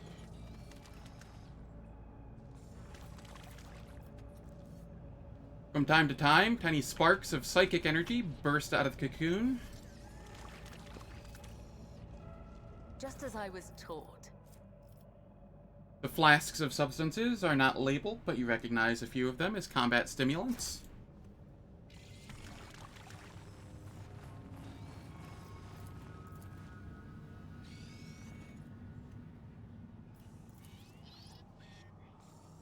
I won't tolerate weakness. Alright, and then I guess we come over this way.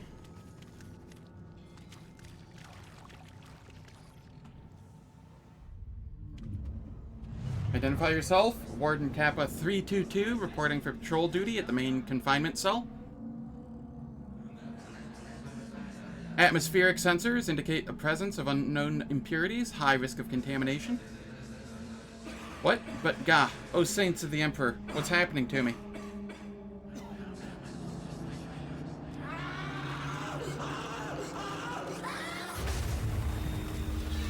Danger, detecting extreme contamination levels. Initiating global alert protocol. Hey, I was right, it's Nurgle. Victory awaits. Who would have guessed that when decay is mentioned, Nurgle's there? Changeable psychic radiation is coming from the gurgling sludge. Perhaps it is the source of the vision that seized you. This tree has sprouted right out of a person. His broken bones have formed the collars of branches. His cracked skull has merged with the trunk, and dried gore now coats the skin-like bark in a thin layer.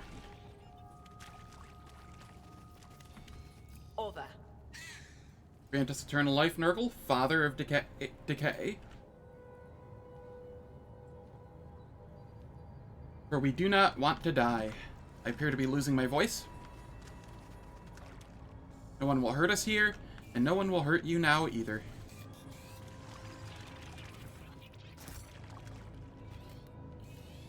The whispers told me a secret.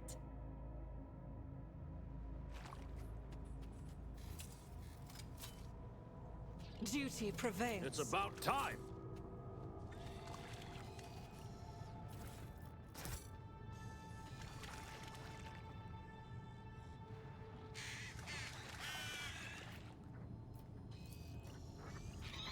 Crates contain fragments of plate armor, rusted and covered in fungus. Am I not able to loot these? Apparently not. The las guns, flamers, and shock weapons in the containers are covered in layers of whitish maggots and partly eaten away by acid corrosion.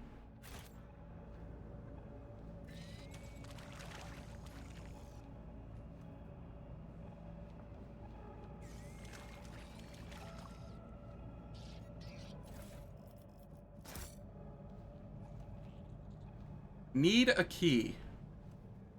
What? That's the first time I've ever seen that happen. I did fine. Voidsman's diary. After the last shift consolidation, they transferred me to the pariah barracks, and everything they say about these freaks is true.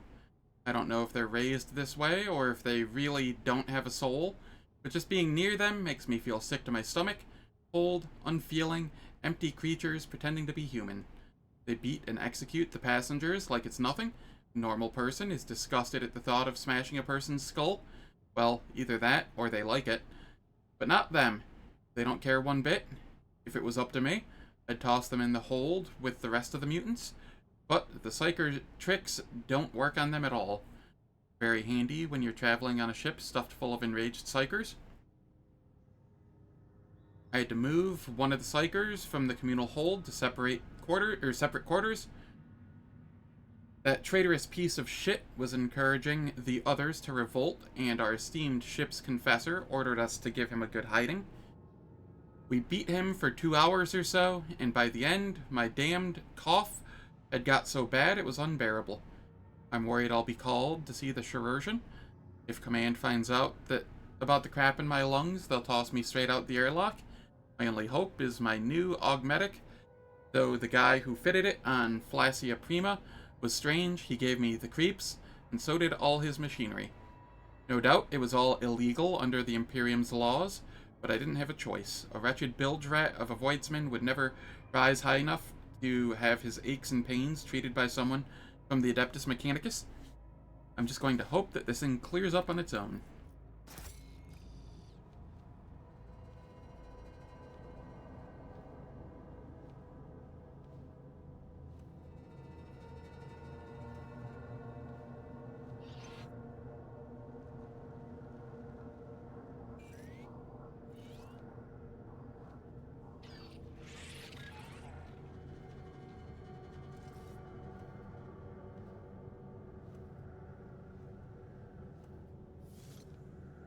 I had to drink some water so that maybe my voice fixes itself. None shall stand in my way.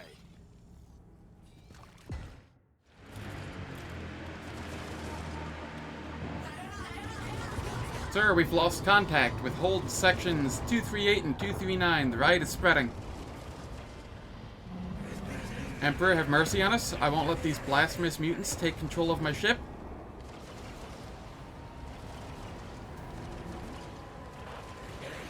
Broadcast this over all Vox channels in the name of Inquisitor Uton Hall. All crew members are hereby ordered to take up arms and begin a total purge of the holds.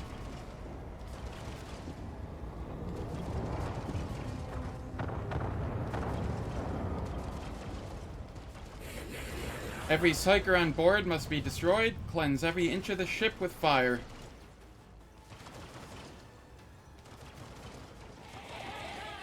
The Emperor protects. Heed your cries of mercy. Ah, fun!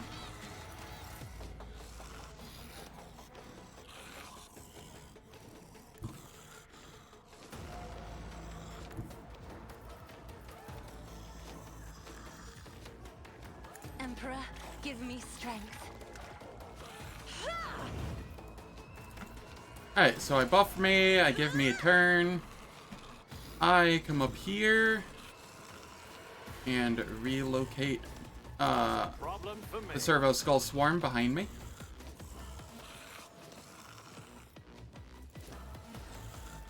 I Medicae signal, Nothing I can't do. and then advanced tracking. All too easy. And then I start propagating buffs. Nothing I can't do. Suits my purposes. And then, am I able to...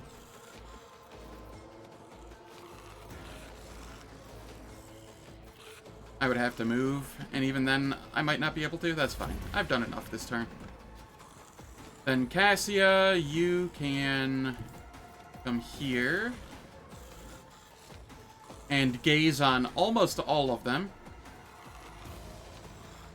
Step aside. The navigator is coming. The navigator's might. And we got a lot of stuns there.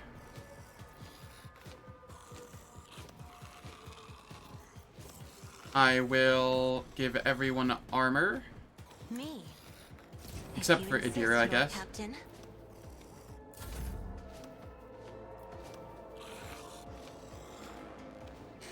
Bella, come on up here. A dance of blades and shadows. Brings me no pleasure.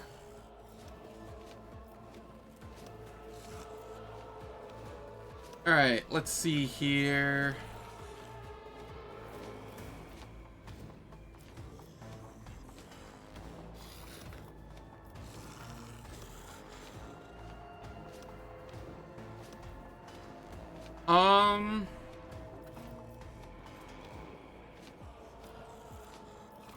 I shall No, not what I meant to hit. Whatever.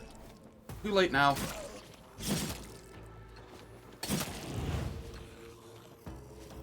It worked out well enough.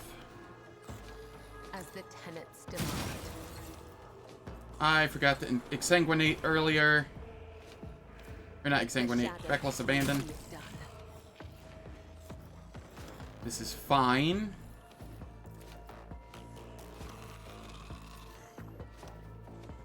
I blood oathed that one already. As honor or power, the other side awaits.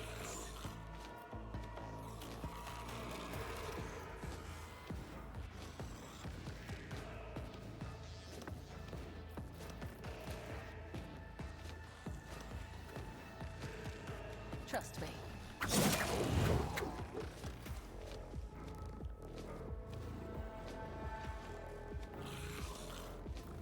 And then pain resonance.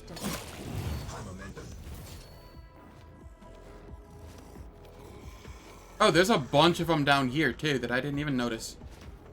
Alright, that's fine.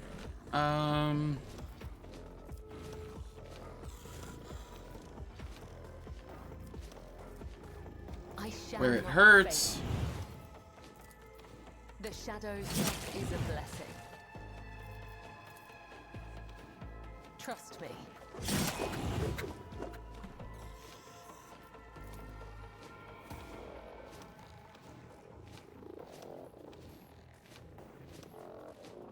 As honor ordains, the other side awaits.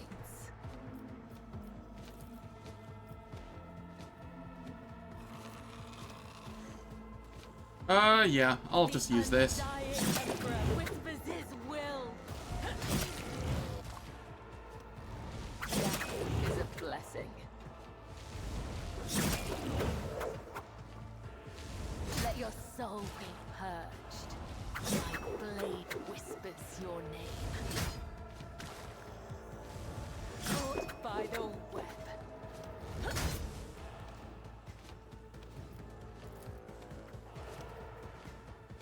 As the tenants.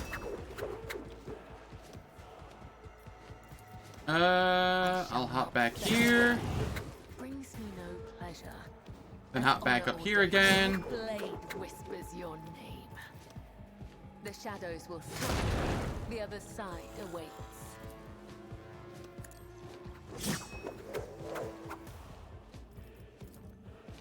As the tenants demand. I shall not.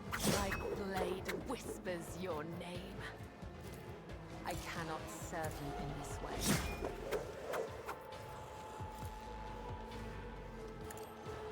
Let your soul be purged. All right.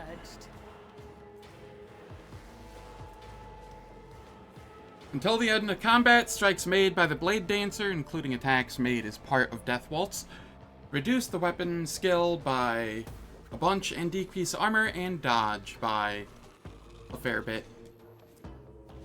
So the armor is reduced by 30% currently. And their weapon skill is non-existent. Not that actually matters in this scenario, but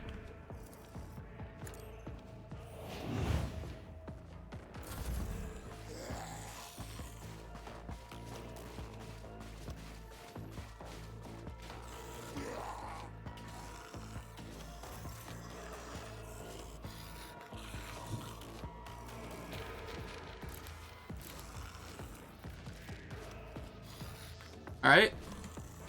We will Reckless Rush. Concentrated Fire. The Emperor commands, I act. Doubt is for the weak. You cannot escape their fate. And then we come here.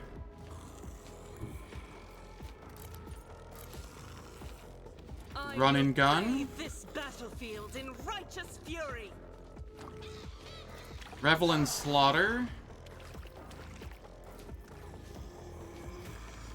As the Emperor commands.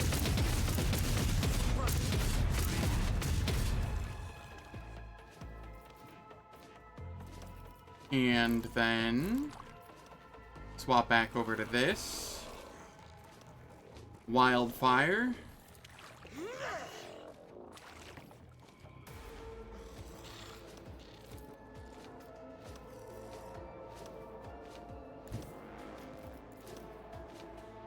The enemies of the Emperor will be undone. None can escape the Emperor's judgment. And then we swap back to this again.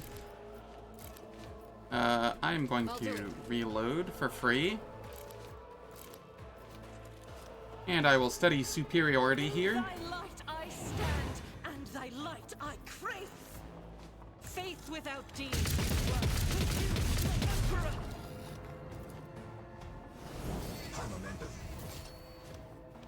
And I'll come back up here for buffs. Move through me. Be the fire in my heart. I forgot to rapid fire that turn. That's whatever. It didn't matter.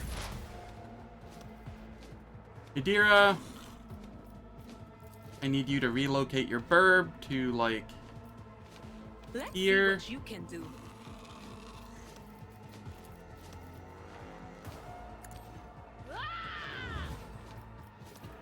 On it. But of course.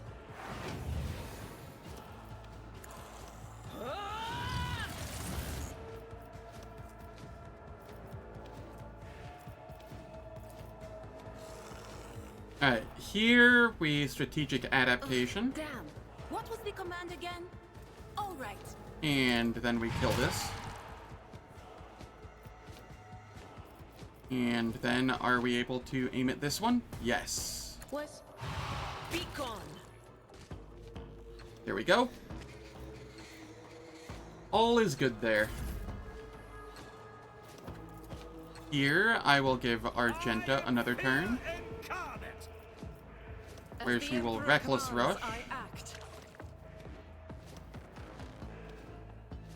And I will have her come up here, where she can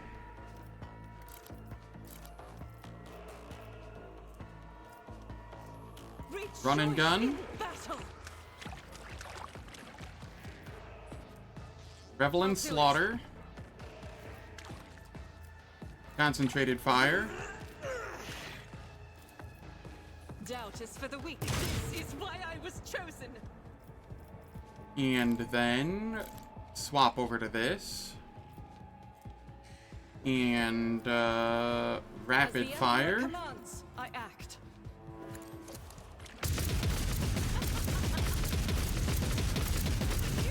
Emperor. Then we swap over to this again. Devastating Attack. I'll do it.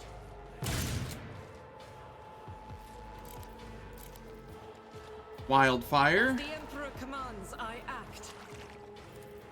I'll do it.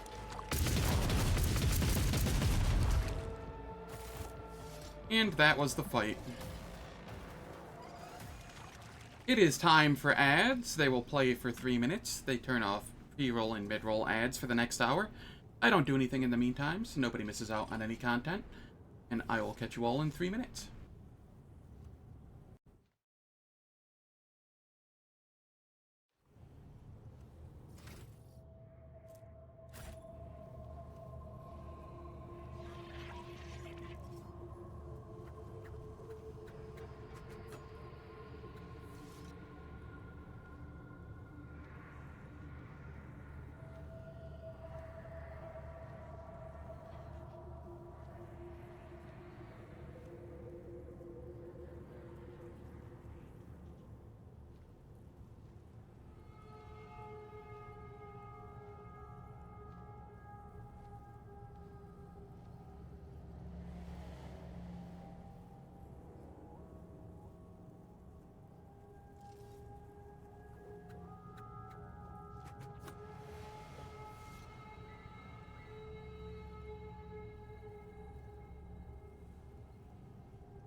Alright, the ads are done.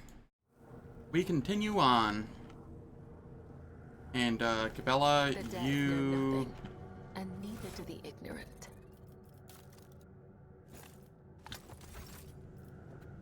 You can just use a basic Though med I kit to gave heal thee yourself. my blood and my pain, thou hast ordained that I shall. I don't know why I did that. I could have just, used Adira to do it, but, I mean, I don't have much use for the basic med kits anymore anyway, so...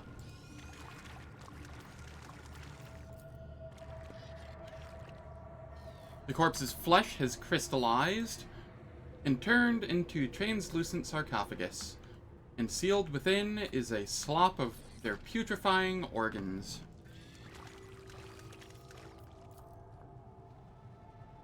The walls of the lift shaft are coated in a layer of putrefying goo containing revolting growths.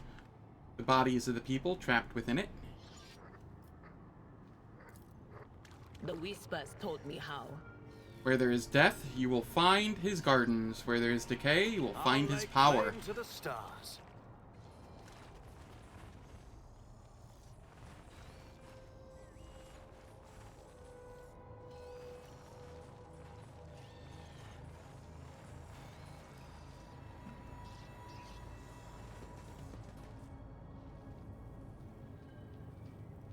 I see.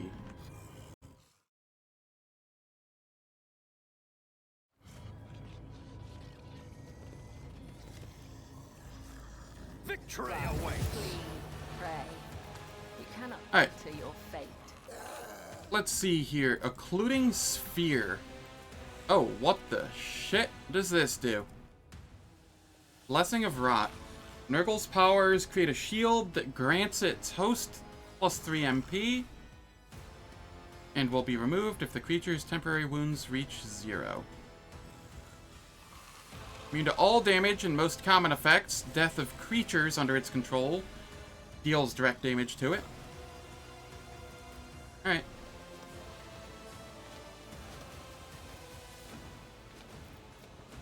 I am slightly worried, as this looks kind of like a boss fight, and I haven't done this fight before.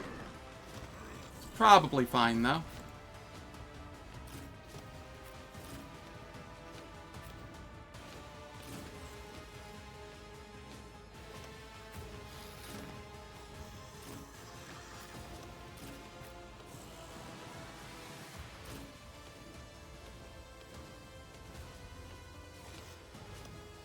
Alright.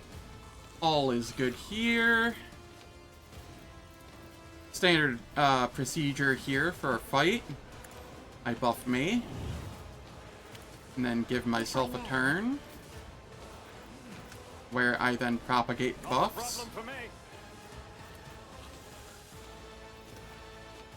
Nothing I can't do.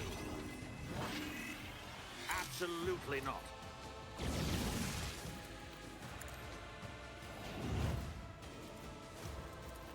Suits my purposes.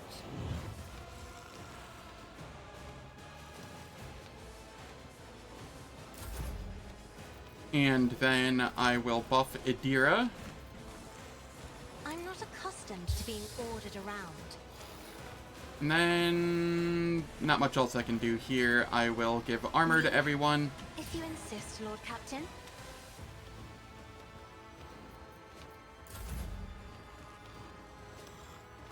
Bella, how ham do I want you to go right now?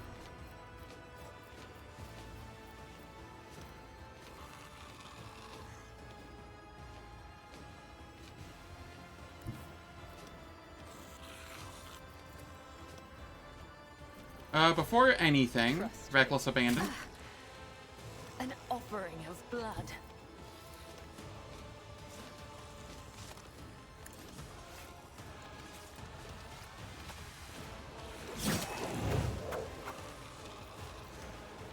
Blood Oath. I feel nothing.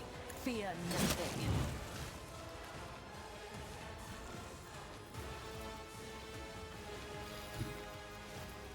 As honor ordains.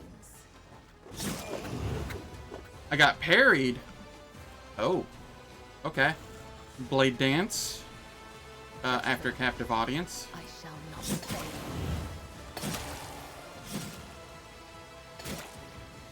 Caught by the web. Where it hurts.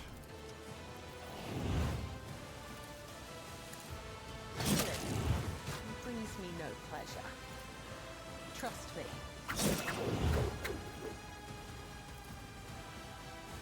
As the tenants.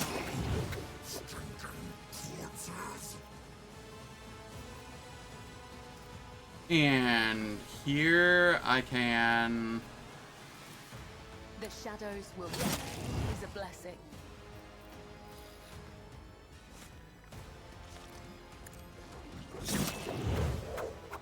Go, go, go, Cabela.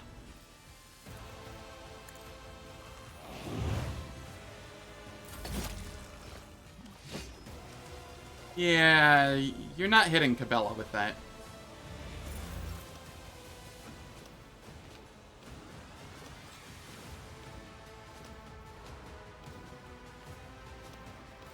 I will do my duty. Wall of Rockry. Brace for impact. Indeed. Endure. Defensive At your stance. beck and call. It will be done. Bulwark.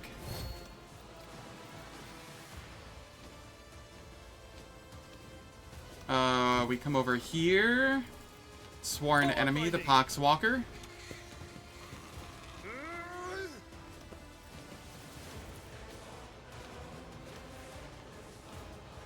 Victory is imminent. One fewer target.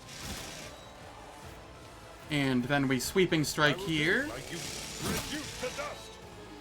One fewer target. Huh. Wasn't enough to get Daring Breach. Unfortunate.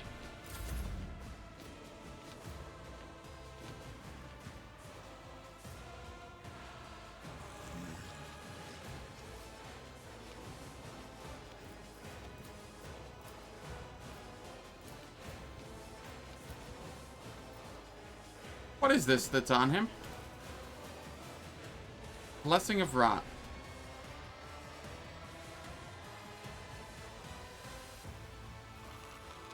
If the creature's temporary wounds reach 0, in this case, the shield blows up, kills the host, dealing 10 damage.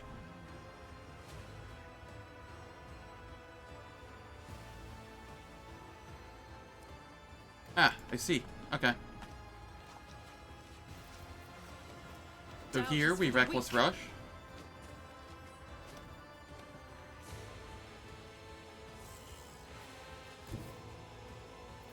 And then we come down here and Concentrated Fire.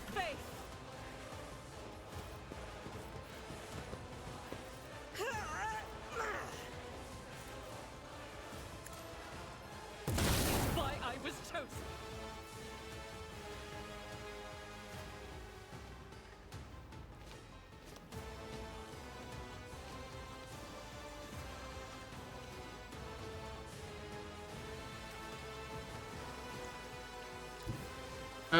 If we come here,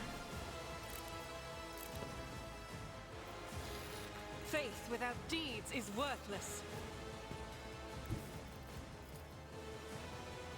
no, we cannot. Okay. In that case, just come back here and get your buffs. I will bathe this battlefield in righteous fury. That'll be fine.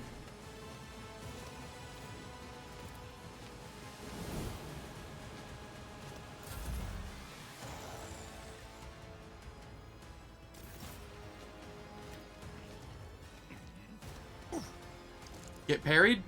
Gray hair, sure hair.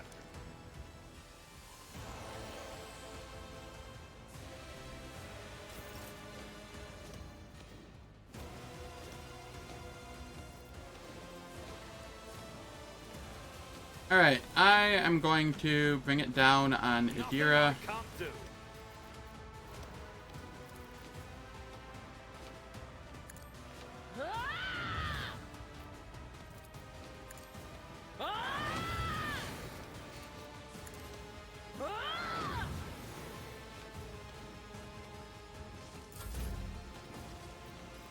Cassia. I am a navigator, not a servitor. And mend reality. If you insist, Lord Captain.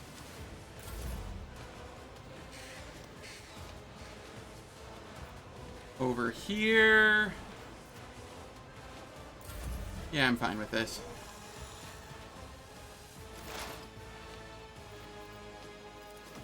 Adira, you can finish buffing.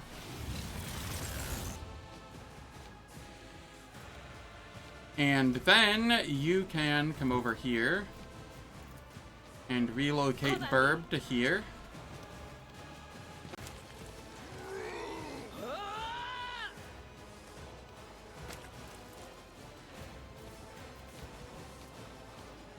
Quiet whispers. It's my turn, and I'm gonna control it myself.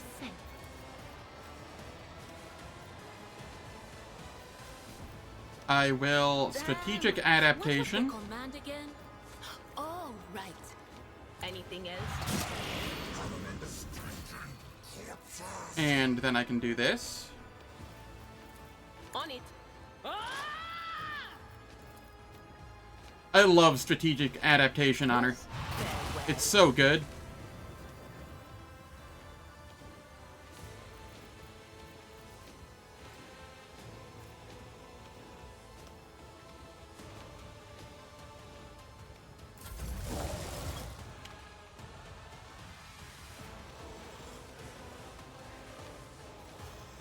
Ah, I see. More of them have spawned.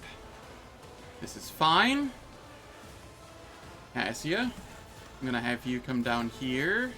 Waking Nightmare them.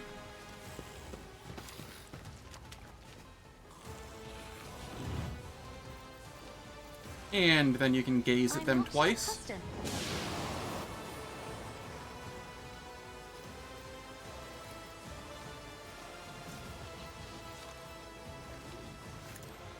Another flower painted black.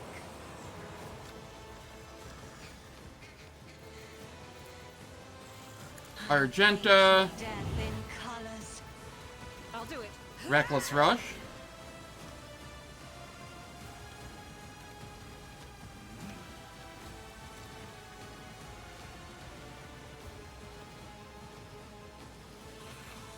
Then I'll have you come here.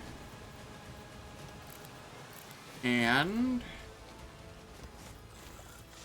fire. As the Emperor commands, I act.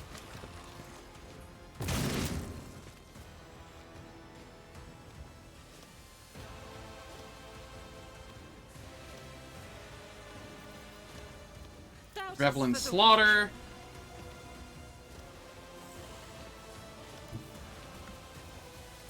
If I come here, can I hit all three? I can't hit any of them from there. Well, that's dumb. That's fine. Then I can come here, and I can rapid fire. Move through me. Be the fire in my heart.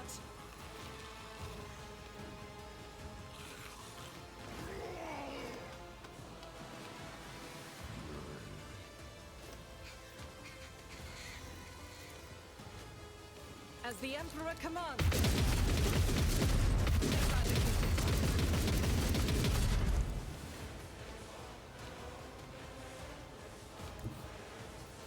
Okay, we come here.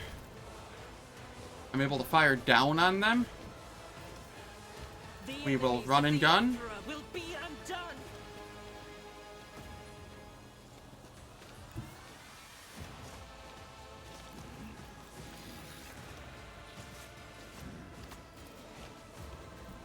Before concentrated fire.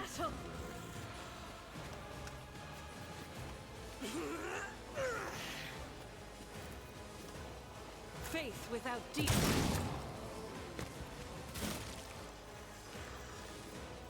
And then steady superiority. I am his will made manifest. Into devastating attack.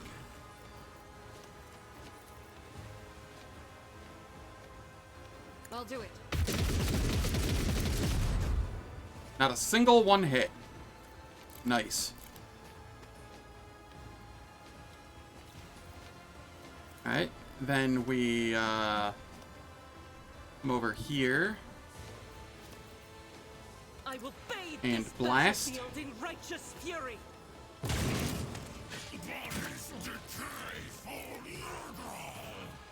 Wildfire.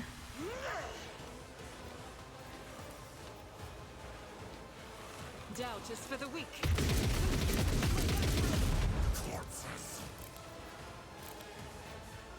And I can do one last attack here.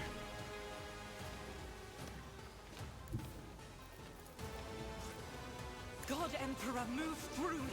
Be the fire in my heart.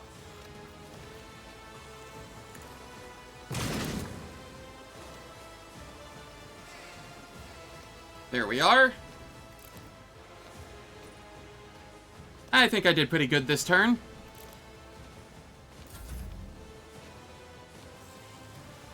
Cassia over here. Not a lot more you can do this turn. I'll just let you have Abelard. And he can Indeed. move up this way.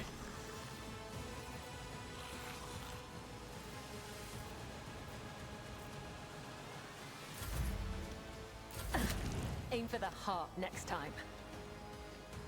Bella, you're able to come here, and then are you able to leap here? I am your blade and shield.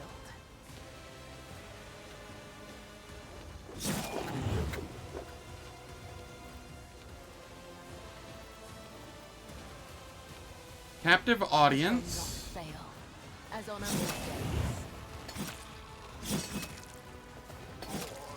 Let your soul be clear. Brings me no pleasure.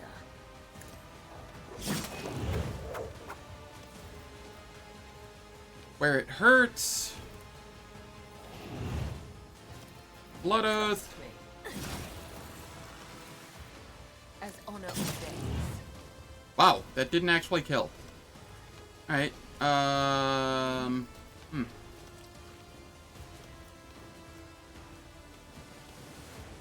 The shadows will see it done. So be it.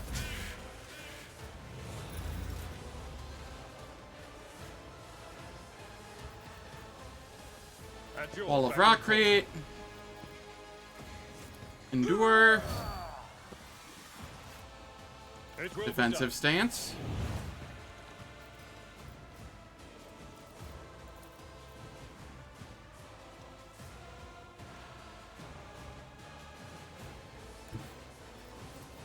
I will do my duty. Reduce the dust. Yeah, that's fine.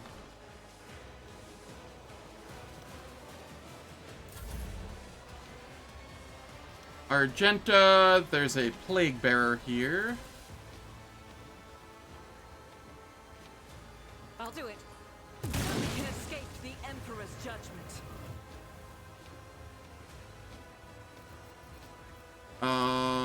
And all that's left is the Occluding Sphere, which is still invincible.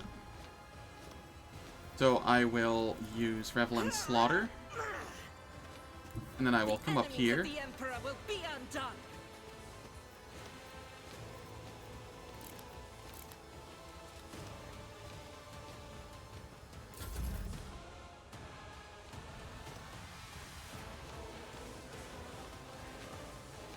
And I will just start moving forward with people. Already done. I will not die in dishonor. Adira, you can come over here and relocate Burb to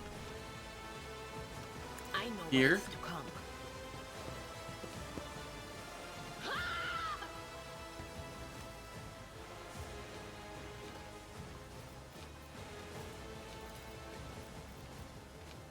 And Will do. we're gonna buff Abelard since he wasn't there for the But buffs. of course. Will do. It's not really needed, but I may as well. I'm not doing anything else this turn. They who discern the future own the Now it's just battlefield. Cabela that needs the buffs.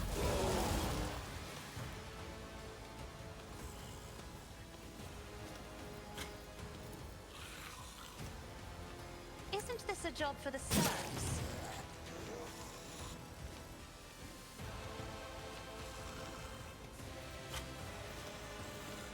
I see.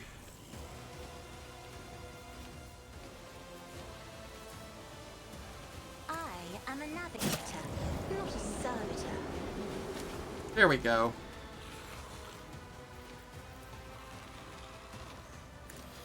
Try to die with grace, at least.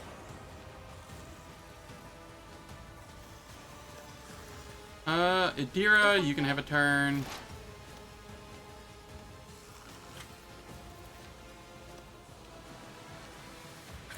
Let's see what you can do. Quiet, Whispers. It's my toy, and I'm gonna control it myself.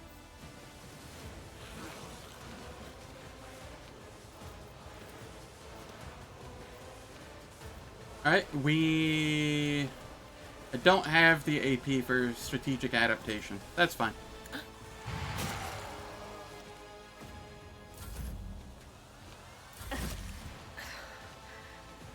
There is only death. Yours or mine.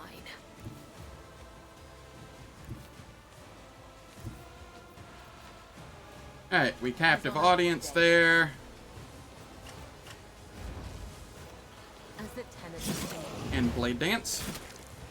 caught by the web.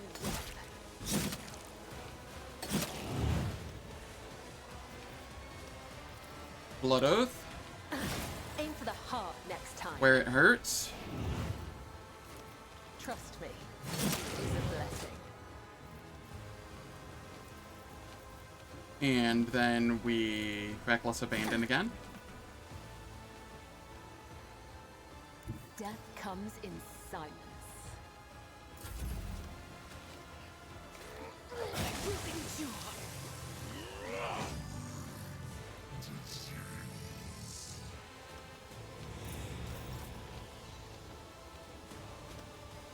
Abelard, there's not really anything here.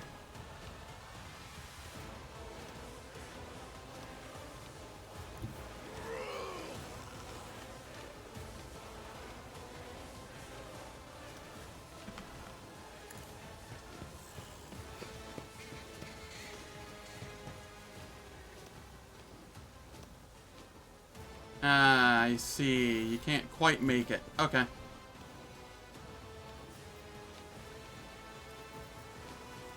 Wall of Rockreat. At your beck and Endure. Defensive It will be done. stance. At your Bulwark. beck and call. I will do my duty.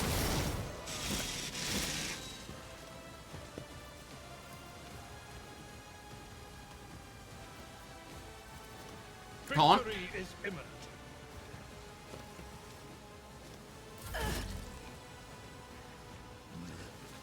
Argenta.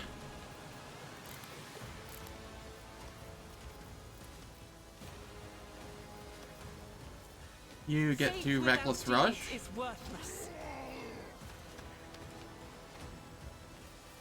And then Concentrated Fire.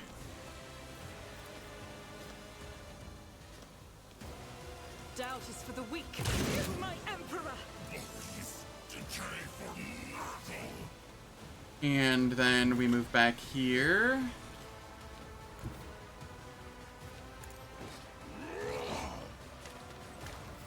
What is my dodge right now? 135? Yeah, that's fine.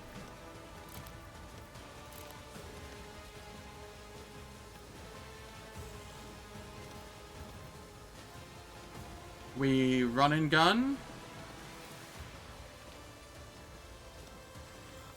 And As the rapid emperor fire. commands, I act.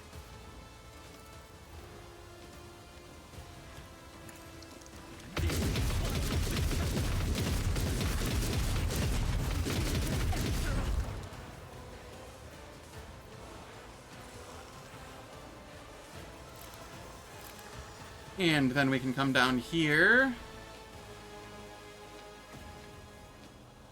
Specifically here. And fire this way. Guided by faith. Nothing can escape the Emperor's judgment. Faith without Reload deeds for is free. worthless. And then we don't get to do anything else this turn. That's fine.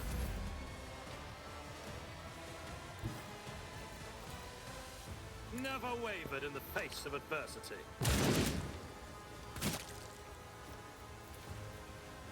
Argenta.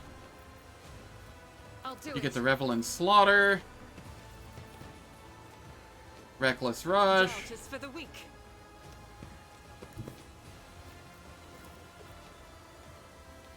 A single shot will take care of it. I'm not going to waste a burst fire I will here on it. bathe this battlefield in righteous fury.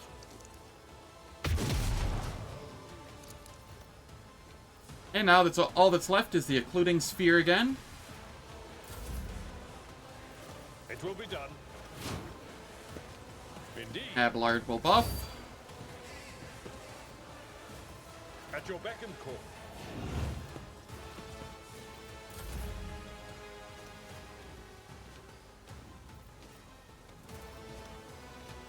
Suits my purposes. Adira, you're just chilling. Actually, are you?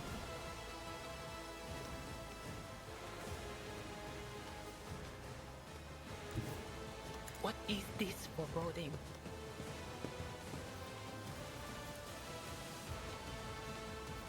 Go ahead and buff Well, Cabela. of course. Will do. On it. Anything else? There we go. And we relocate the burb over here. All right.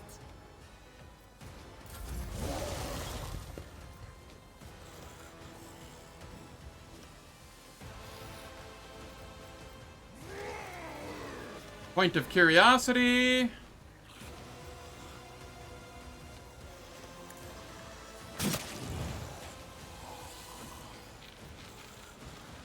Zone of fear.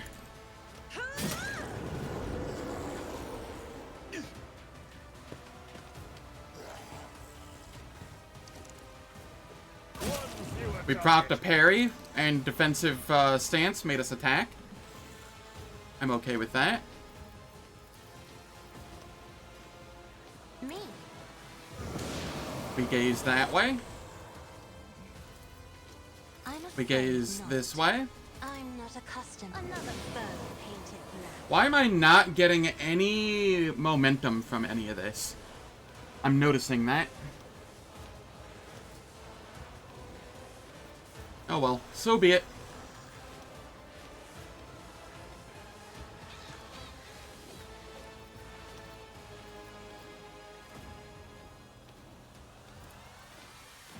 Me.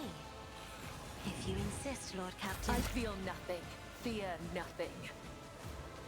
Alright, Cabela, come do your thing. As honor ordained.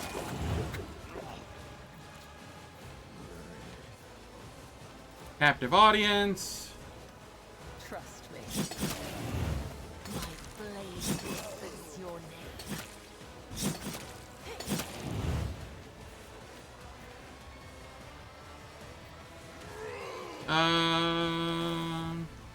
The shadows will see it done.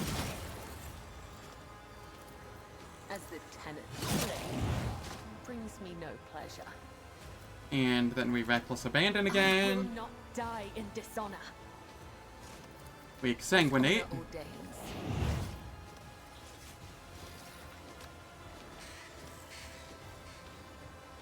And I can come up here to play with the Plague Bearer. Bring mercy and retribution.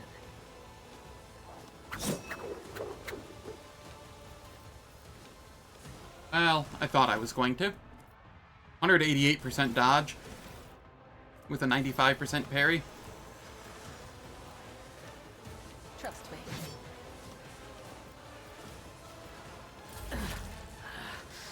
I feel nothing. Fear nothing. Alright, Abelard, I need you to come here.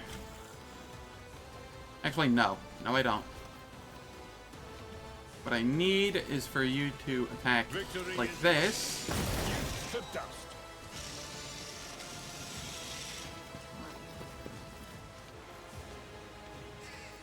And then you can Wall of Rock create.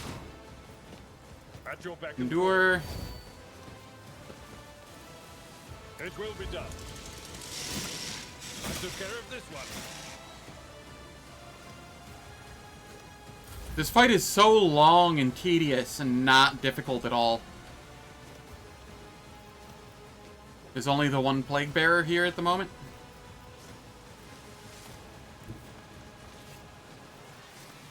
God and Reckless Emperor, Rush. through me. Be the fire in my heart. Concentrated As the Emperor Fire. commands, I act.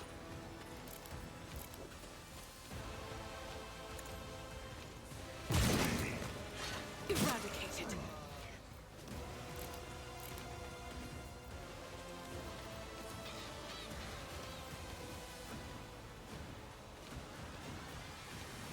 Zero % chance. How much do I trust that? Besides, not at all.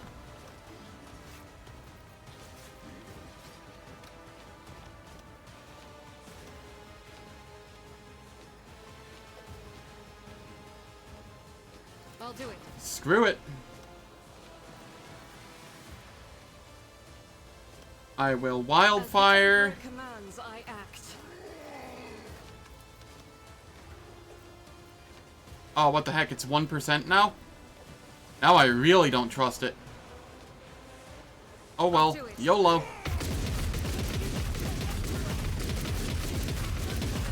the Emperor's judgment. Doubt is for the weak. We're at 186 ballistic skill.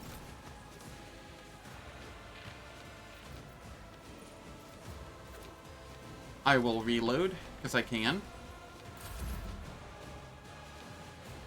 And we're just big chillin', waiting for more stuff to spawn again.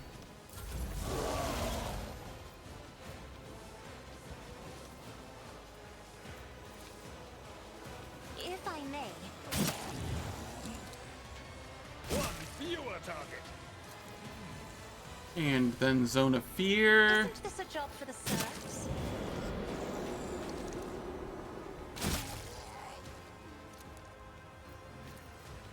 As I give I'm not Abelard a accustomed turn to being here. ordered around. Reduced to dust.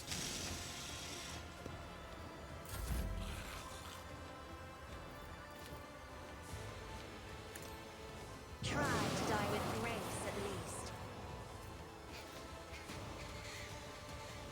An offering of blood.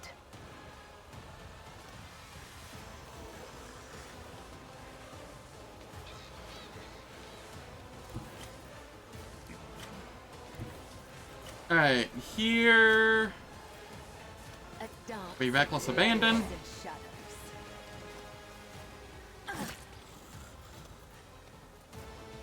Before we Captive Audience The and shadows Blade Dance. see it done. Let your soul be purged. Caught by the well. And then Blood Oath, And its demand. where it hurts. I shall not. The other side awaits.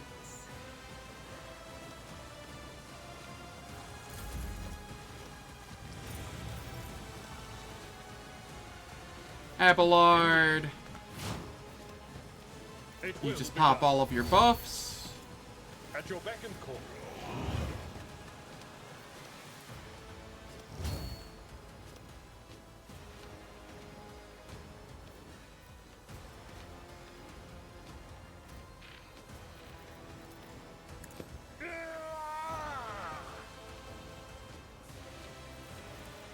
It will be done. I took care of this one. Ha-ha! Reduced to dust. And then we daring breach.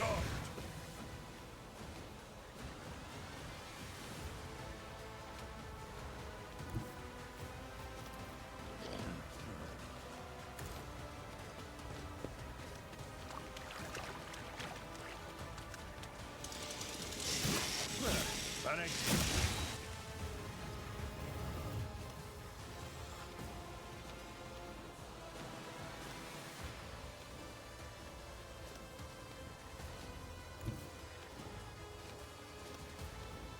Alright. Little bit of a waste of a heroic act, but there's not really a lot of use for the heroic acts at the moment.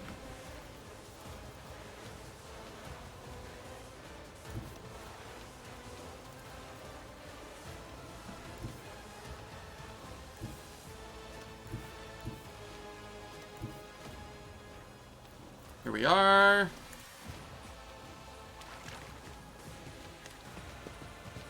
%, but it always hits because of the trinket I'm wearing. I've suffered worse.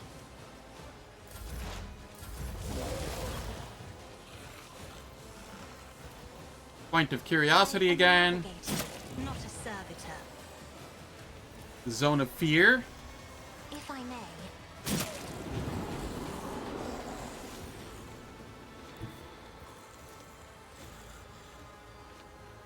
I have read tomes of military tactics. Now you're clad in scarlet.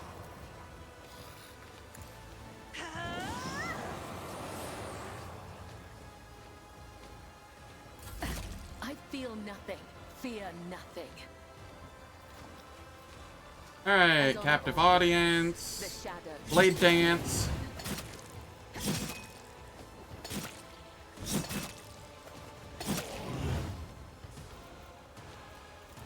Blood oath.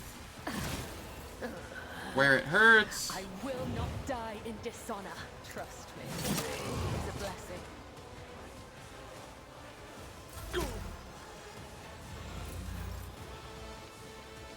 Abelard. Indeed. It will be done.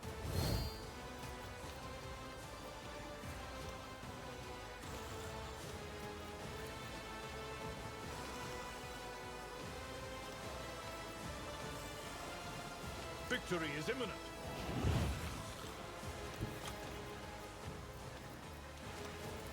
Sworn enemy.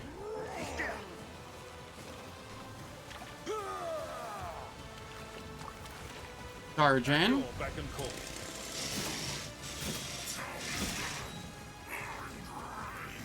I will do like you. One fewer tongue.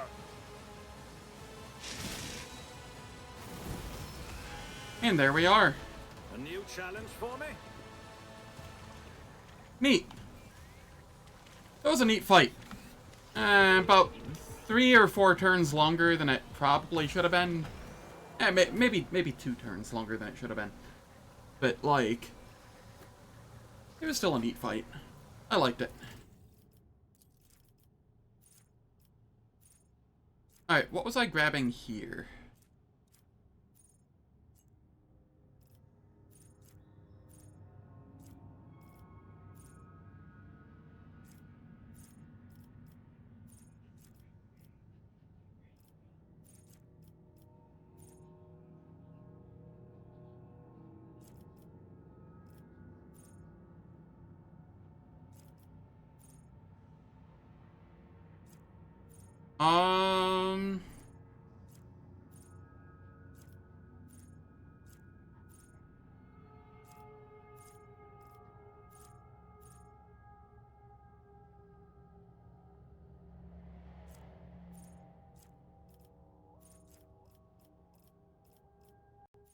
Alright, I'm gonna take a look, see what I had written down, because I can't think of what it would be for the life of me at the moment.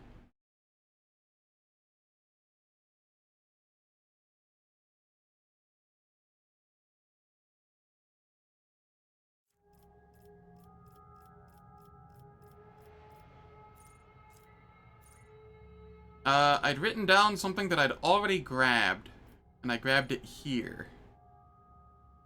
So, what was I supposed to grab there?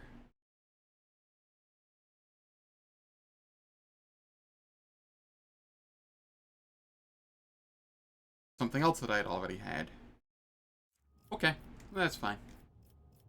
I will grab you go on then. That's fine. Alternatively, I could get suppression factor.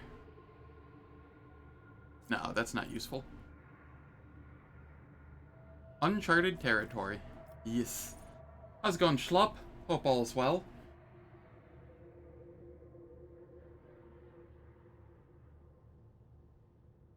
So, I have a question.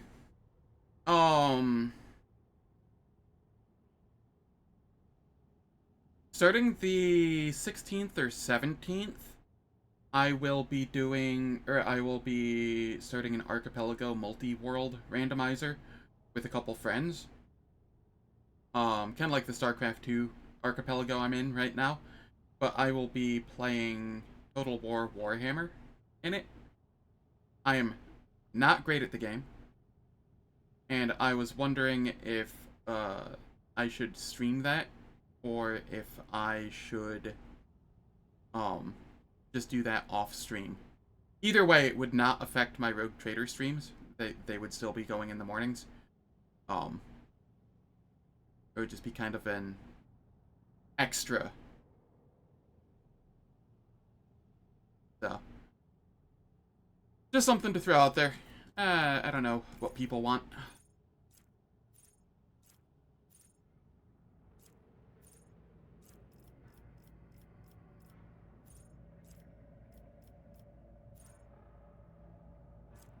Yeah, I'll go with you. Go on. Abelard, what am I grabbing on you?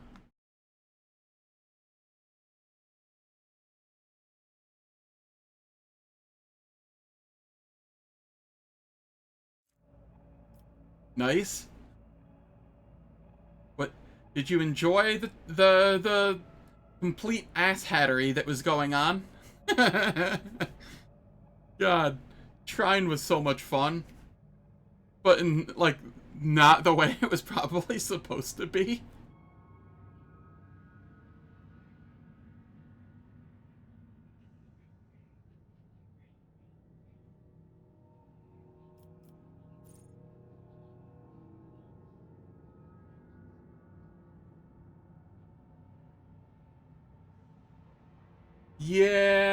Yeah. I mean,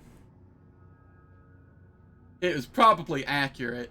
The number of times I created a box and just placed it over a hole that they were in, trying to drown them or something, was greater than one.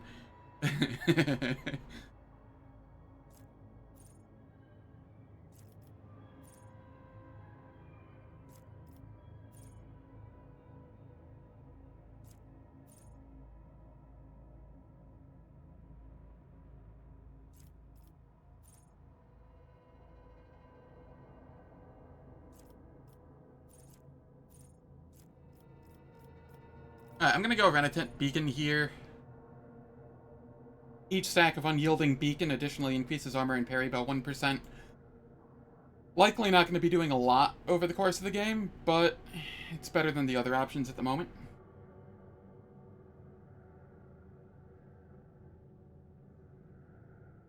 Did I get up to 18 boxes? No, I think 7's like the max. No, sorry. 8's the max, I think. 4... No, 7. Yeah, 7 is the max. At least as far as we found. 7 boxes, like 4 planks. And a, exploding floating triangle. The entire reason the wizard set out on the journey or whatever, it seems, was to learn the fireball spell. And he never did learn it. All he could figure out was how to make geometric shapes.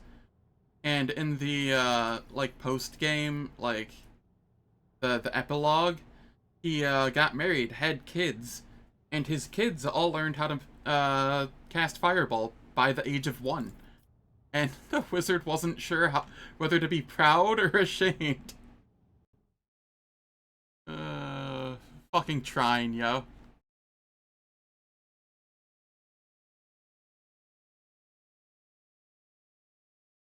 Alright, Adira.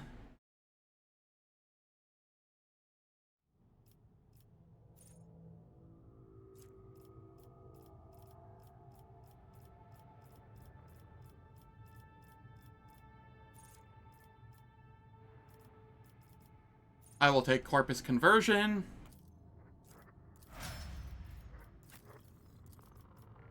Argenta.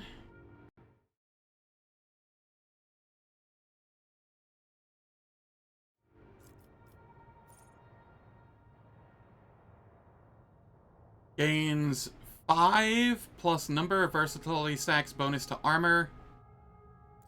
Nice. And it is perception, I believe. Yes. Bella, before I forget what to do with you. Oh no, sorry, it's next level that I want to do that with you. Okay, never mind. They fear to look at me because of my appearance.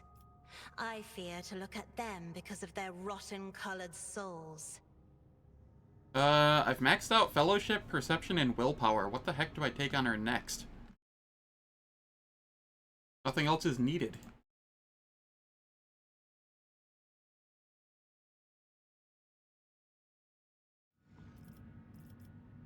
I guess Intelligence? With, non-burst ranged area attacks. I don't know if that counts as, I don't think it does, but whatever. He has all of her main stats maxed out, so.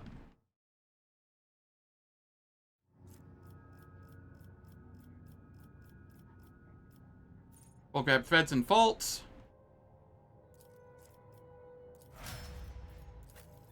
And here, Gabella. What am I grabbing on you this level?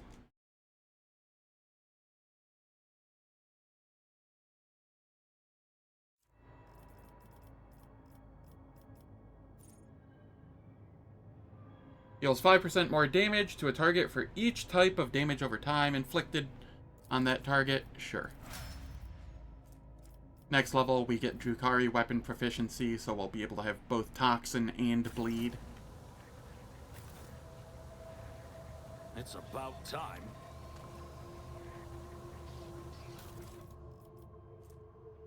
Ship's log. The ship's log is encrypted, but the last entry was written in Gothic. I, Inquisitor Uton Hall, captain of the Black Ship, Monarchia's Bane, write this record for the eyes of any faithful servant of the Emperor who may chance to read it. My vessel dutifully departed Terra to collect the Imperium's rightful tithes from its loyal worlds, and then to return to the Segmentum Solar with thousands of Psychers in our holds. Our mission was proceeding smoothly, but shortly after our warp jump, the incident occurred. The main confinement cell was the source of the insurrection. It was the holding site for an especially dangerous passenger who possessed high psychic potential and was known to incite disobedience in others. I do not know how he was able to free himself, or how he summoned the forces of chaos to abet him. His psychic outburst spread rapidly across the entire vessel, sending other passengers into a frenzy and causing them to attack my acolytes. I have given the order for the passengers' holds to be purged and activated the automatic intruder elimination systems, but I have no doubt that this measure will be unsuccessful. Not wishing to surrender the Monarchia's Bane to into the hands of those deranged mutants, I have set course to orbit a nearby planet at a slight deviation. Sooner or later, the deviation will result in the ship drifting out of orbit and crashing to the planet's surface. Keep the faith and exterminate any mercy in your soul.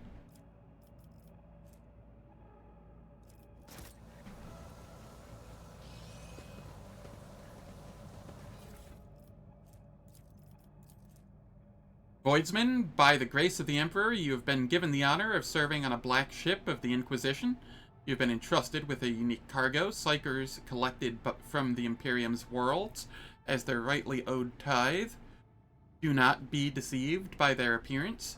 Every one of them is a dangerous mutant. Be strict with the passengers, for that is how you safeguard the lives of yourself and your comrades. You must be blind to tears and deaf to pleas. Listen to the passengers' conversations, and report any groupings that form among them to the ship's confessor. Any groups will be split into different holds to prevent a coordinated revolt. Check for certain that the passengers are eating all their rations. They contain tranquilizers intended to ensure your and your comrades' safety. Pay attention to any strange occurrences. Psyker corruption comes in many forms. Passengers that exhibit extraordinary abilities must be transferred to reinforced cells for solitary confinement. Do not engage in conversation with the passengers. Do not refer to them by name. Do not give them your possessions. Do not allow them to lose their fear of you. Their fear is the key to your survival. Appear before the ship's confessor every month to have the purity of your thoughts checked. Remember that blasphemous psychers can play with the minds of real people. Keep the faith and follow these rules. Failure to observe any of them will be grounds for dismissal. A premonition runs true. This amulet reduces all toxic damage suffered by its wearer by 50% if the wearer has heretical votary. They also heal wounds each time they suffer toxic damage. Neat, but I don't care about it.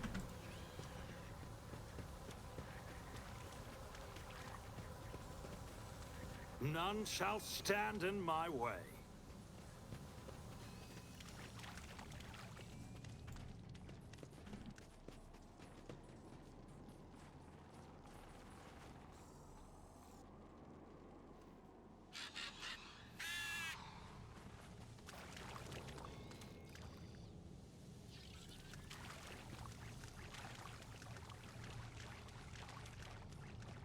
Alright, let's see if that key that I got is for this. It was. Inferno pistol. Do not care. What about this? Tempestus, Carapace. 2 deflection against ranged attacks. I do like that. Is it better than what you're wearing?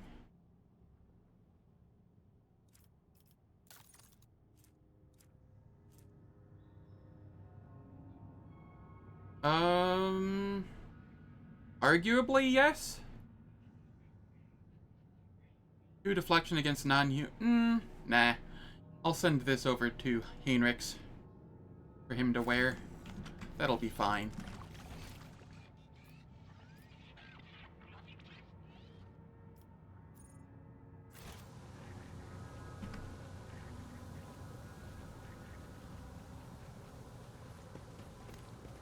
Oh, there's a go down here. Does that mean there's more to this place? No, okay, it just takes me over here. Okay, cool.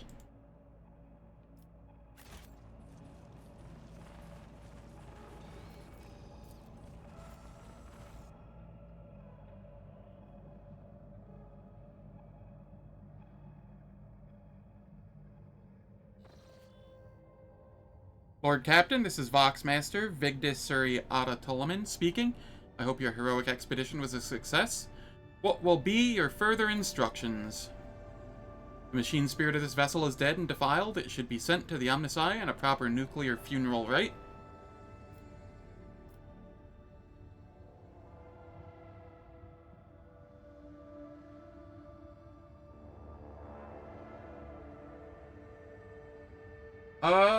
I will think on this as the ads play. It's going to be 3 minutes of ads.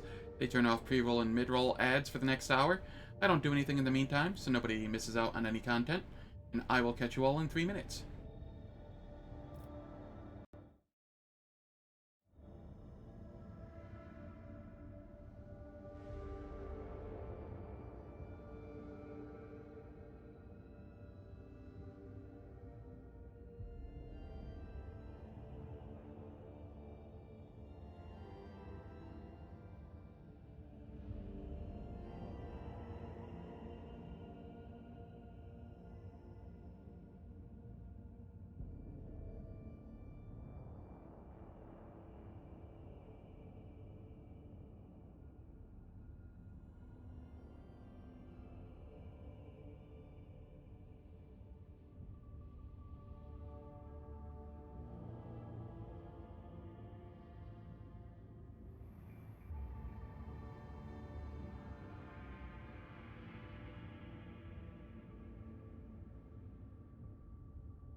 Hi, I'm back. The ads are done. And I got to thinking about it, and why does this one not have the markers that tell you what happens when you choose something? Feels a little weird. I will bombard the vessel, let the dead follow the dead. That gave me dogmatic. Okay, it didn't say it would, but I'll take a little bit of dogmatic, I suppose. As you wish, Lord Captain. The power of our main battery should be enough to penetrate the glacier and evaporate the vessel completely.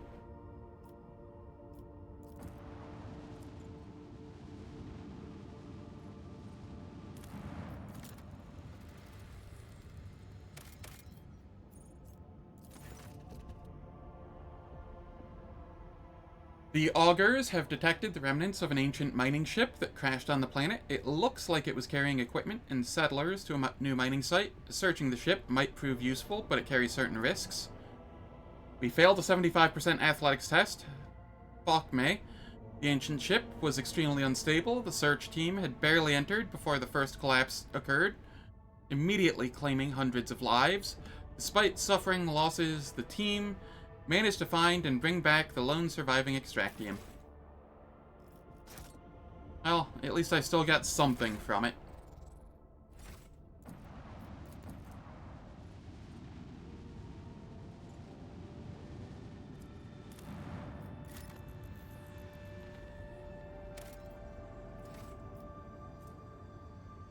I do have 2 Extractiums.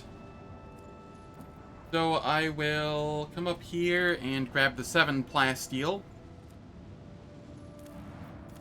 Hard to turn that down.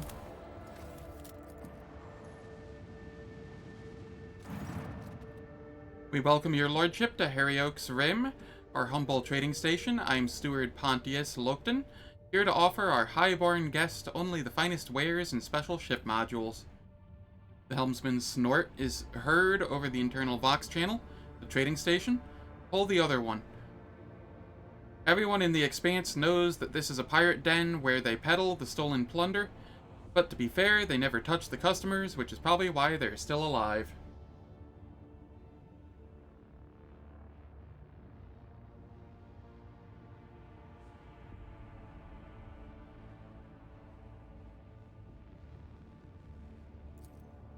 Lord Captain, the ship's cannons are fully primed, the station is well fortified, and its inhabitants will probably attempt to fight back. But we are stronger. You command we attack this hotbed of genetic aberration? Baver, do you have any tactical recommendations for the assault? I'd advise a decisive approach to the strategy. The station is well prepared for a long-range artillery duel. Rumor has it they traded with the exploiters for improved macro cannon boosters and warheads, whose spirits can adjust the flight of missiles. In a short-range battle, their guns will be less dangerous.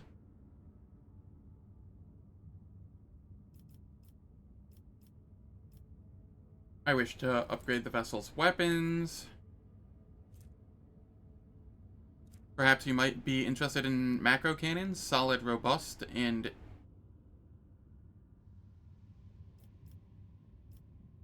I'm not interested. I require a more powerful engine.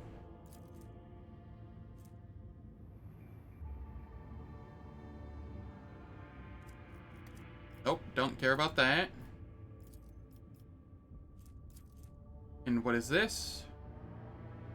3 shots, 14 damage per shot. Yeah, don't care about that either. What rumors have been flying around lately?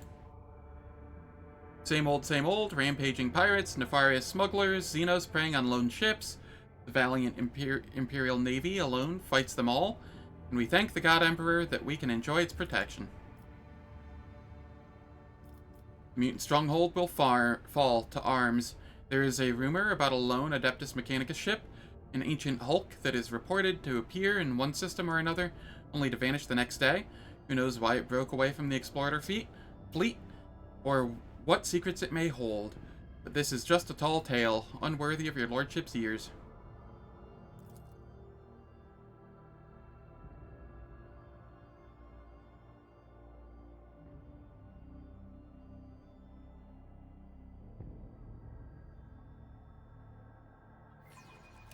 I am very worried about this fight. Oh, dear God.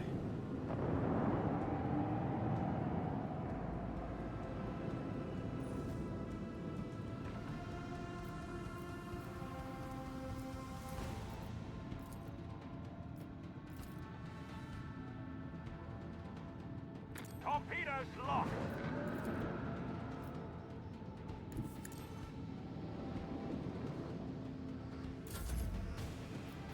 Alright, we want to fire here. This one's going down. Bleed them.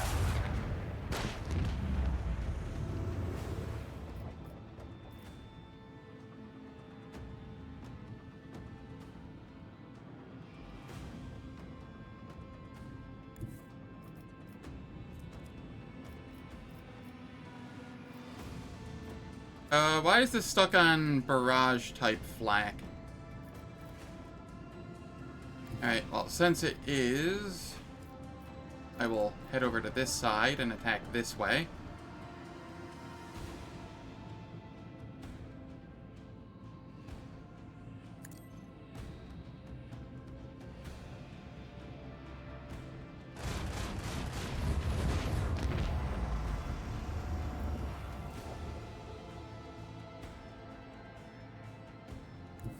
Time has come. I will protect my front.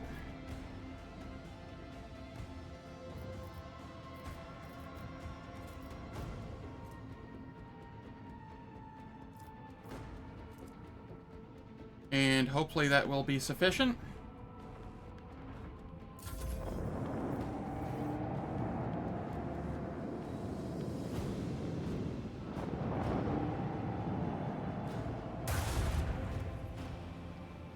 Alright, that was not my front.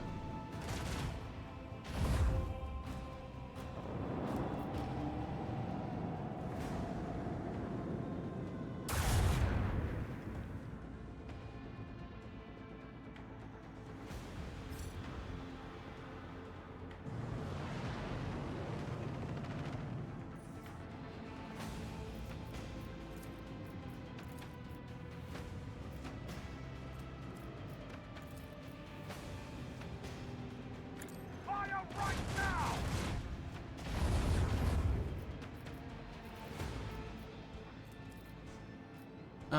I will have to restart my shields here.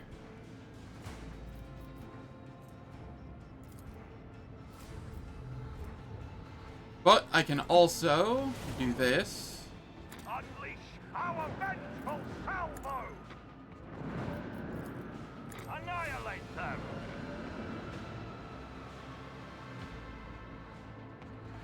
And then I can move up this way.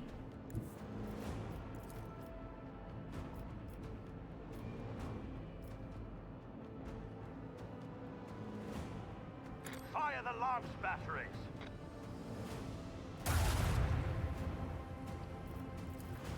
Bleed them.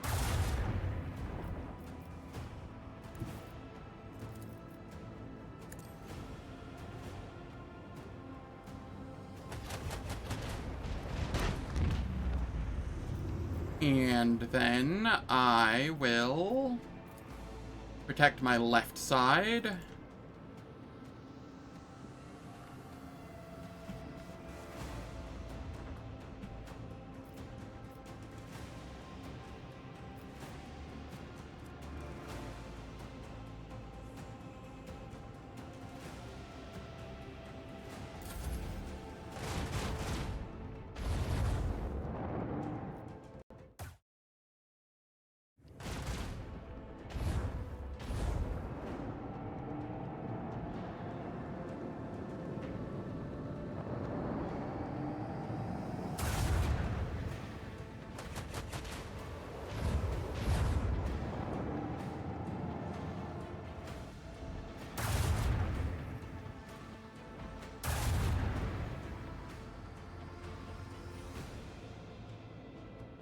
Alright, one moment here.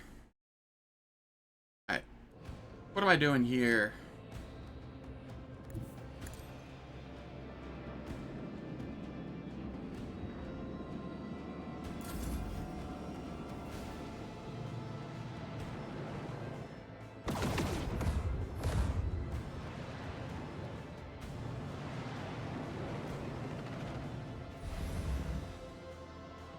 Alright. We can move these in there, which destroys that.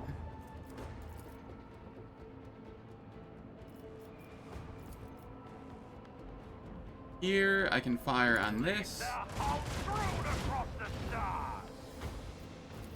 And here, I can fire on this.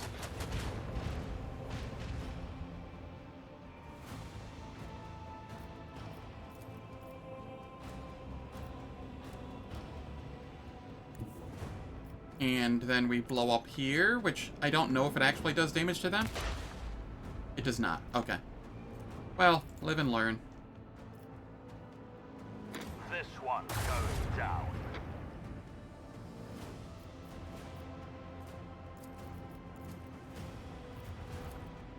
Torpedoes.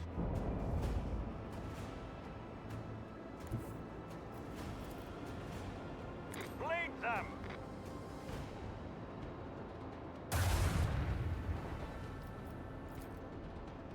Unleash out.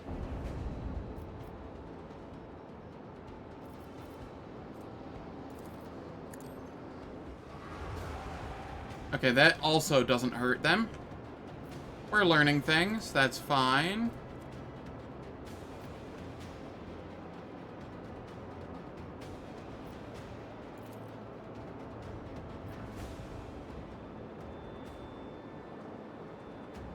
I will want to turn this way, I think. Set the course. So that I can protect my right-hand side.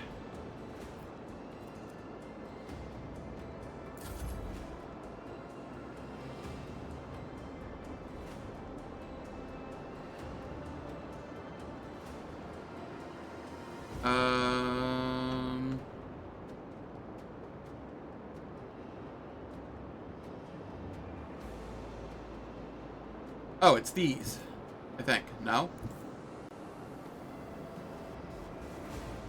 Weird. Alright. We have them move here and take these out.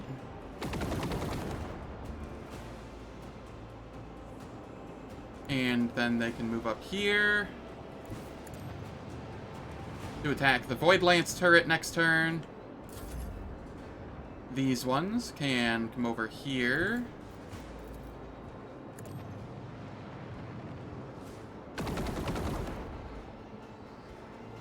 And then they can get over there.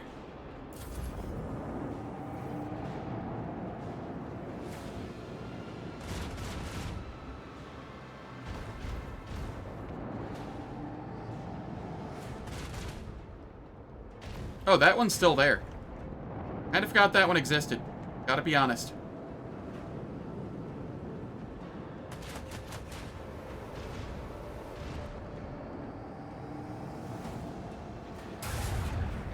Another notch on the macro Well, cannon. doesn't anymore.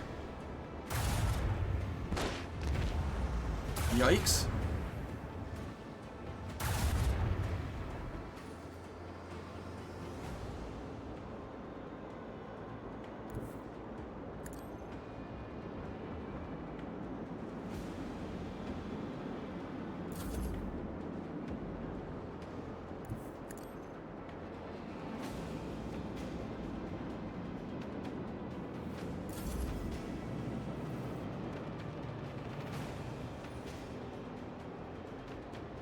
Alright, these can run into this. And then this can run into this. Or I guess it just runs into this.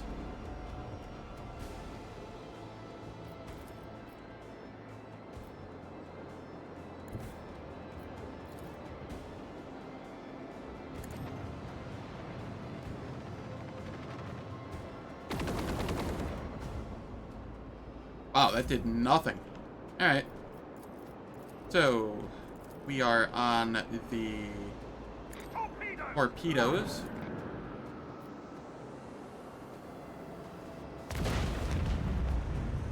There we are. This one's going down. Leave the hull through the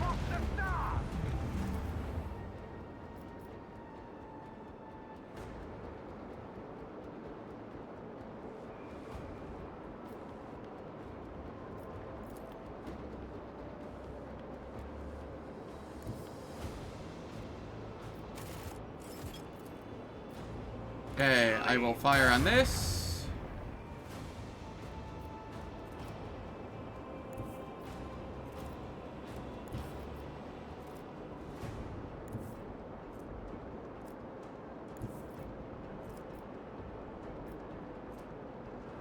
What? That shows it is on the left-hand side. But if I don't move, it's on the right-hand side. No, that's on the left-hand side. I'm just being a derp.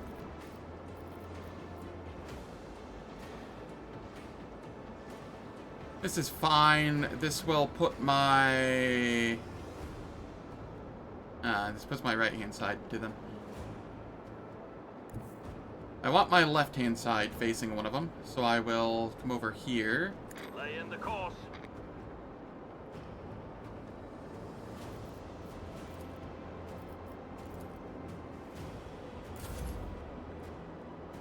The Fury Interceptors can fire on this. Doesn't do a lot of damage, but it does some.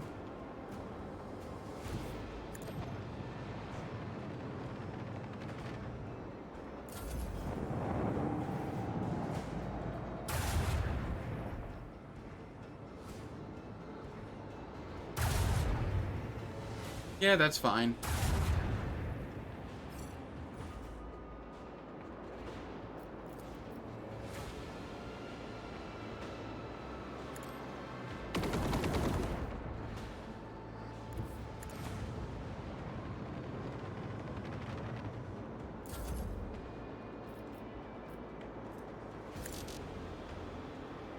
Unavailable. Macro cannon, volley.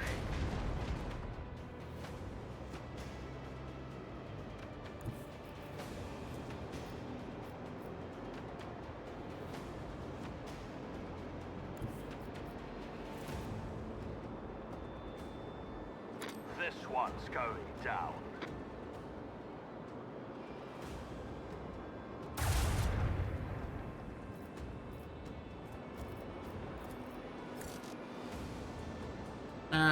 I see. This is problematic.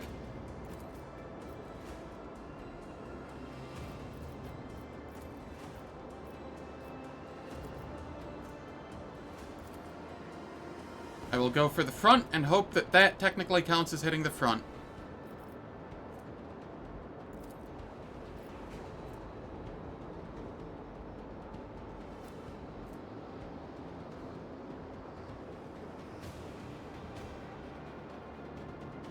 Oh, wait.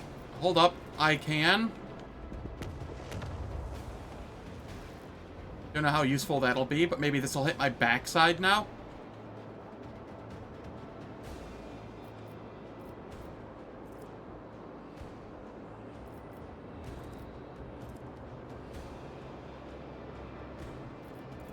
I will use this to reduce the cooldown on Master Cannoneer's torpedo control.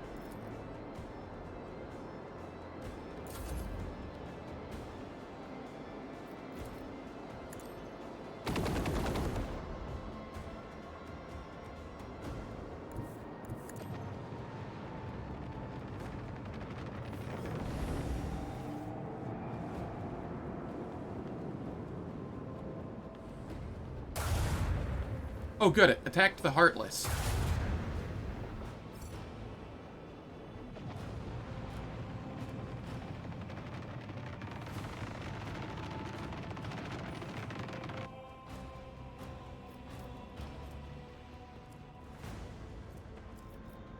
I will use this. Another salvo.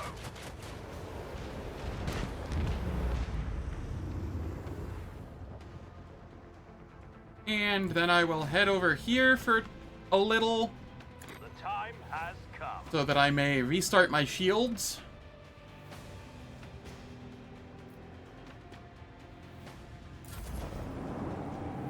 I'll let the Heartless take care of that one.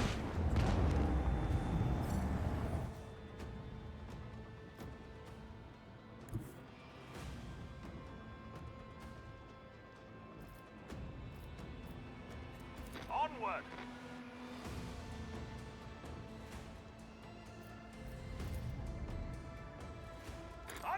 our vengeful salvo! Torpedoes locked. Annihilate them! And then we torpedo control.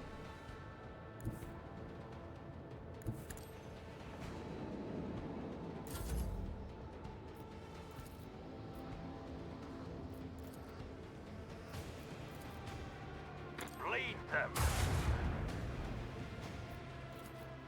This one's going down!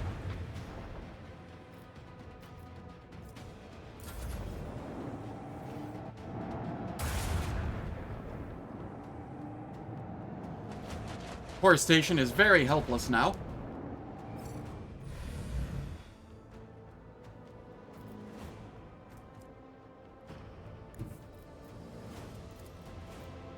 Bleed them!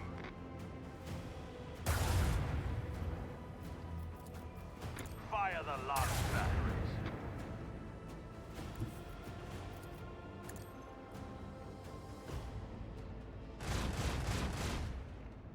Alright, I took a little damage, but that's fine. As it should be.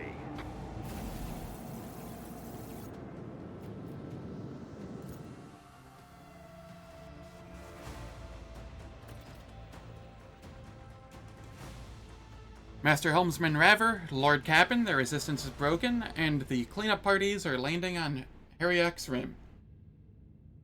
What are your immediate orders? Yeah, no, I was expecting to come out with like maybe a quarter health when I went into that. That looked way scarier than it was.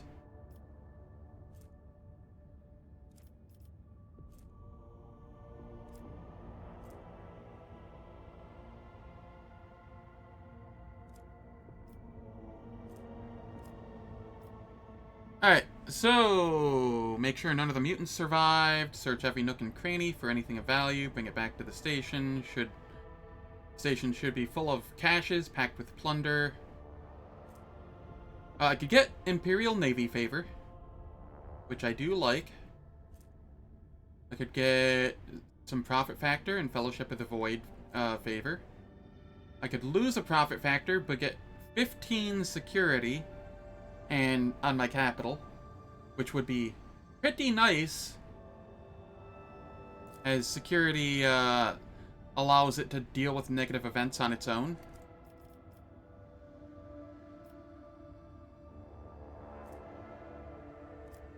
I think I'm torn between Imperial Navy and Profit Factor, though.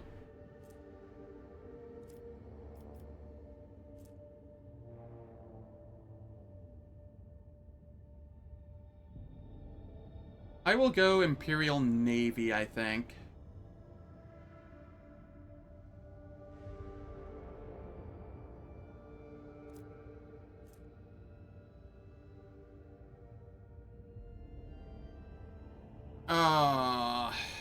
Shoot.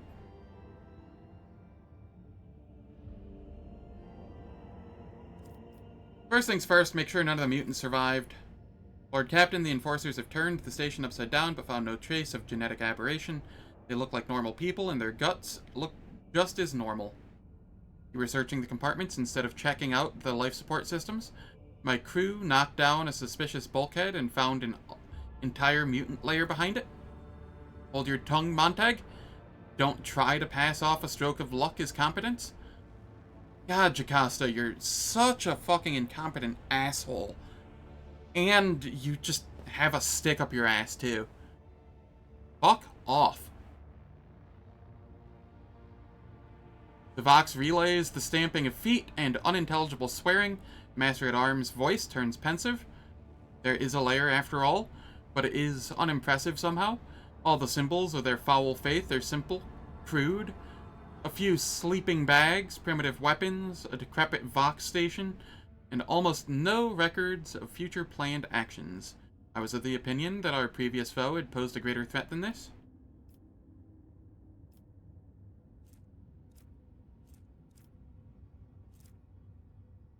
Search every nook and cranny for anything of value, bring it back.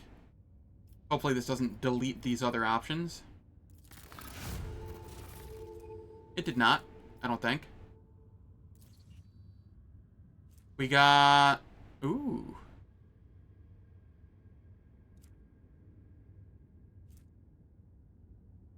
These are the items that I did not choose earlier on. Nice.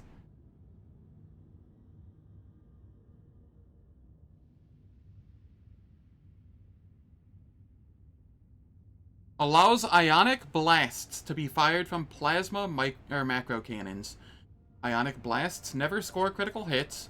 When hit, the ionic blast immediately removes the target's shields from 3 sides, excluding the side furthest from the attacker, and inflicts the ionic effect on the target, reducing its hit and critical hit chances during the next round.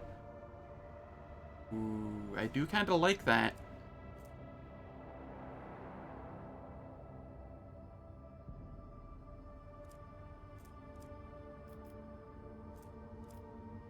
Alright, so do I want the profit factor or do I want the Imperial Navy favor? I think I want the Imperial Navy favor. No, the profit factor is so good, though. There's so... Why are these decisions so good? It makes it difficult.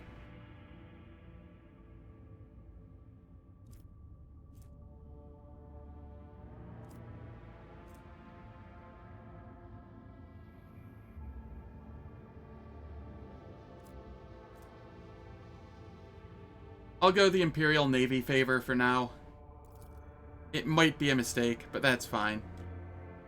So it'll serve the Imperial Navy and become their outpost. The admirals will appreciate the gift, and the merchants will extol your lordship for bringing a new safe route to the Expanse. Lord Captain, Imperial Navy Fort Heriokh's Rim hails us. The commander thanks you for your cooperation and reports that the station you bestowed has become a stronghold in this system. Pirates and heretics flee from patrols to the delight of law-abiding merchants. Alright. So yeah, if I went with the profit factor, I could have got a couple more items. As it stands, I can only get this, which is still better than one of the things I'm using.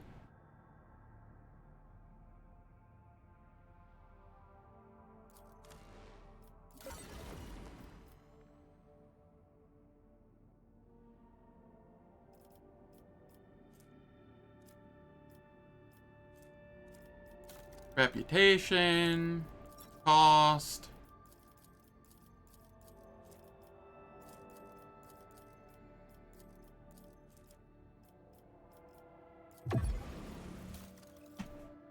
Alright, so I need a lot more profit factor for these.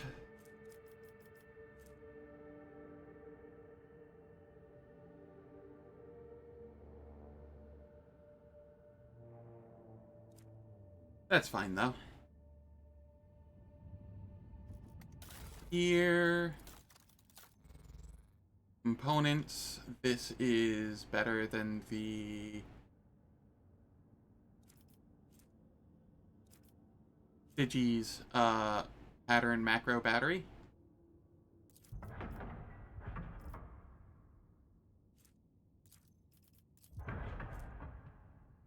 This is...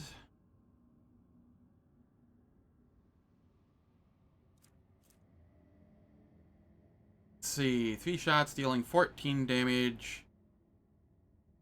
Internal fires. I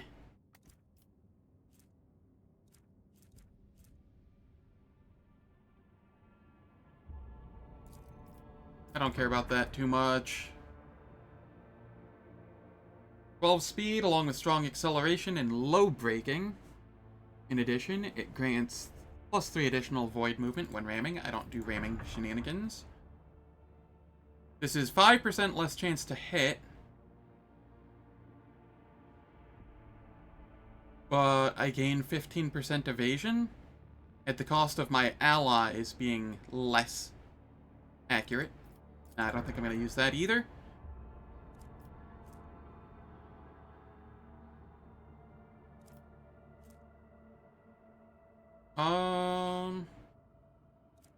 Do I have any plasma macro? I do. I will hold on to this. I'll test it out, see how it goes. As for development, I can get Silent Running 2.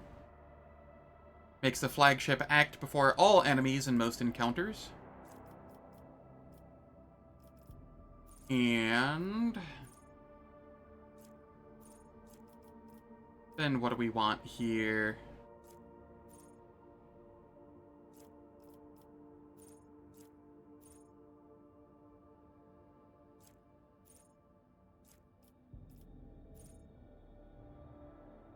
I will take repairing the void ship, requires 50% less scrap. Ideally, I just don't take the damage, but that doesn't seem to be happening. So, I will just take that. With the other bonus I got earlier today, that's 65% less scrap for repairs. Now I can be as reckless as I want, so long as I don't end up dying.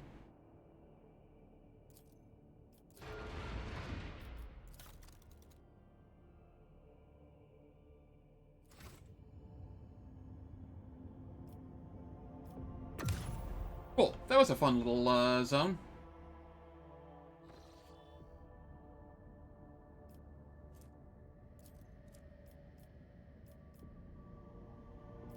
I will head to Agathis Archides. We've already had this event, as indicated by this being dark, so I'm not going to read through it.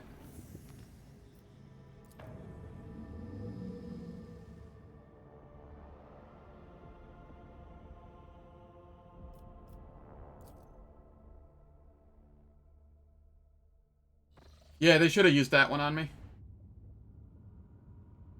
Sorry for the slow response there, but they definitely should have used some of the weapons I picked up on me.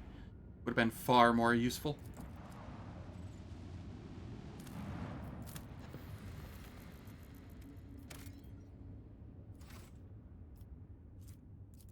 Void ship remains.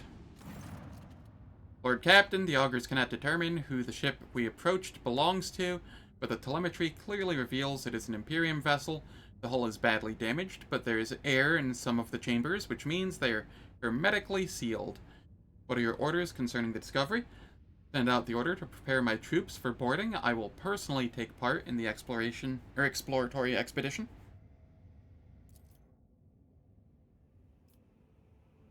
We, who walk down the same passageways and the same bays day after day, we who are born, live, and die to the hum of the ship's machines, we forever hunger for the smallest glimpse of another life, and for a chance to see the heroes who tirelessly fight for us and for the glory of the Imperium. So let's have a tale about the Lord Captain. By the will of the Emperor, the guardian and commander of every good and honest soul upon the void ship, and the time he boarded the vessel named the Fireborn, like a dead whale cast ashore by the inexorable force of the swell, the wrecked vessel was a confronting sight for its unwitting visitors. Some bays still retained an atmosphere, but there was no life anywhere. The ship was dead. Machine spirits dissipated in the darkness of space. There was just the husk left, and the rogue trader's crew were to become scavengers swarming the carcass of a fallen Leviathan. Our Lord Captain oversaw the expedition personally. He decided to train the penetrating gaze of the augur arrays on the damaged ship.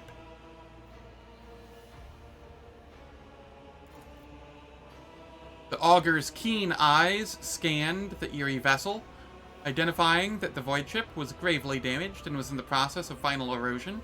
There was very little time to explore it. 3 sectors seemed the least damaged: the bridge, the middle crew deck, and the service bay. After exchanging a series of trills and warbles, in their mysterious and ancient language, the tech priests responsible for the augurs reported to the Lord Captain that they had glimpsed signs of valuable components in the operation.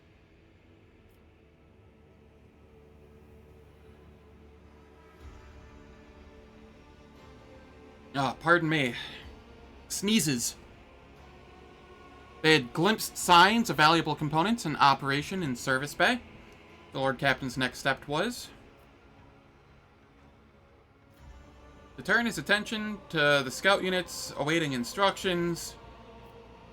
Now I'm going to have Adira Tlass feel out a course. An unholy psyker she may be, but even souls as dark as hers submit to the Lord Captain's will. With hostile eyes upon her, Adira sank into the trance. When she resurfaced, she reported that the ship had been the victim of the warp. The bridge had suffered worst of all. It was the section that provoked the greatest anxiety and trepidation in the Psyker. The service bay was the least damaged section, though Adira spoke of it with no particular interest.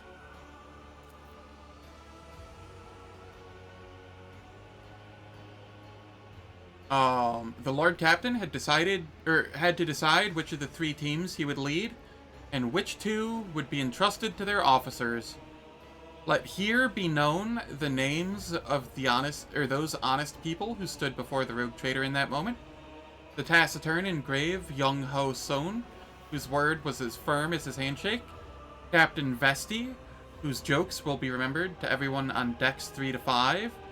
Captain Matina, the senior officer of the 3rd unit, known to many as Grey Matina. She had been leading units back when the current crop of scouts were snot-nosed kids. No one on deck was in any doubt that navigating inside the wrecked ship would be difficult. The units would be separated by kilometers of twisted metal, dead modules devoid of atmosphere, collapsed passageways, and hull breaches the size of a house. The only thing connecting the brave teams would be a delicate thread of Voxlink. And so, after weighing up the options, the Lord Captain chose to go with... I will head to the bay, because that seemed to be the worst off, and I'll let the others take care of the easier areas, or the bridge. From here on, we will relate the events based on what we've learned from witnesses, the people who accompanied the Lord Captain on the tour of the Dread Ship. The shuttles started up one after another and dispersed, each heading for its selected target. An hour spent on cutting through the hull in the freezing vacuum of space, a fussy boarding, and then, finally, the rogue trader stepped onto the cold, dark deck of the dead ship. The light of the torches revealed a sign in the gloom, Fireborn. After a minute-long exchange with the Voxmaster, who quickly checked the archives, it was established that the dead vessel was that of Captain Nova Von Dane, registered at Kiavagama Port. Every minute spent on board threatened to end in disaster. The ship's days, or even hours, of existence were numbered. From all sides came the sounds of distant crumblings. The floor underfoot trembled every now and then. The Lord Captain hurriedly moved deeper into the compartment, when he suddenly felt the slightest puff of air brush against his neck, followed by a soft sigh, almost as if someone had leaned in close, opened their mouth to whisper a dark, tantalizing secret, and then fallen silent. The only thing was that the Lord Captain stood entirely alone. I summoned my willpower to not succumb to fear. From here on, we will relate the events based on... Okay. Where simple mortals would already be trembling and weeping, the rogue trader only gritted his teeth. Shrieks and moans could be heard close by. Others were gripped by the illusion too. Young Ho Son, the unit captain, barked out orders. His team held back their comrades, who had fallen victim to the uncanny terror, and who were struggling to break free and run deeper into the cursed ship. A few minutes pass, and the unit, though scared senseless, was ready to continue. Sound suddenly blared from the Vox, which was tuned to the second unit's frequency. The words sounded muffled, as though the person on it wasn't speaking directly into the Vox, but desperately pressing the transmit button while occupied with something else. Never seen anything like it. It's beautiful. Hold on. Wait. Is it moving? The words are cut off by strangled wheeze, followed by static. Young Ho Son listened to the transmission and the final rasp with a surprisingly calm expression, then pressed the Vox button in a similarly calm voice, let loose a stream of florid swearing, which centered on casting aspersions on his interlocutor's intellectual capabilities. Turning to the rogue trader, he remarked, "Apologies, Lord Captain. Captain Vesti from the 2nd Unit is well known for his pranks." "Crap, the Lord Captain's with you?" comes Vesti's voice from the speakers, followed immediately by, "My sincere apologies, Your Lordship. I just wanted to spook the little guys. Or the guys a little."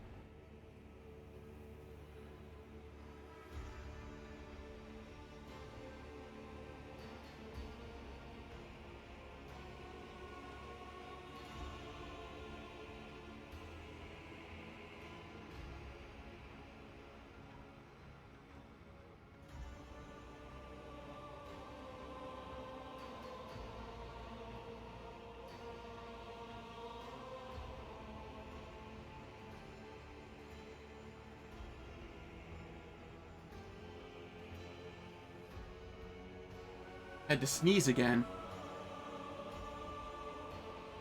The Lord Captain resolved to show leniency and merely asked for a report on the unit's progress.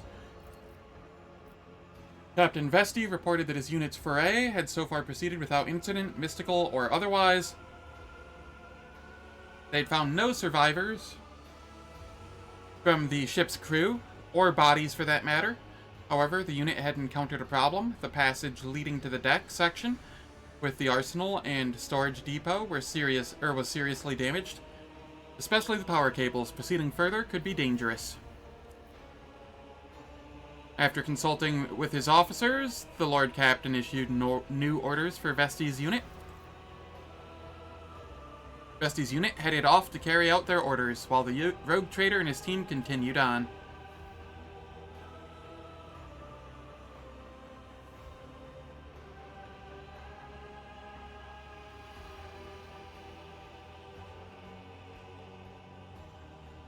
After spending several hours wandering down the dead passageways, Young Ho Son's unit and the rogue trader reached the bridge of the Fireborn. The oppressive feeling had not dissipated. It was as though the bulkheads of the ship were steeped in the terror and pain of the people who had vanished. Without a trace from those decks on their way there, the unit had found no signs of struggle or bodies of the crew, and that served only to deepen their unease. After examining the bridge, the scout unit discovered that the captain's principal cogitator was still functional. The final log entry was identified, damaged picked, recording that no one on the unit or in the unit was eager to view. Proximity to the cogitator alone was unsettling enough, and with each passing second remaining on the bridge was becoming more and more difficult. I watched the recording.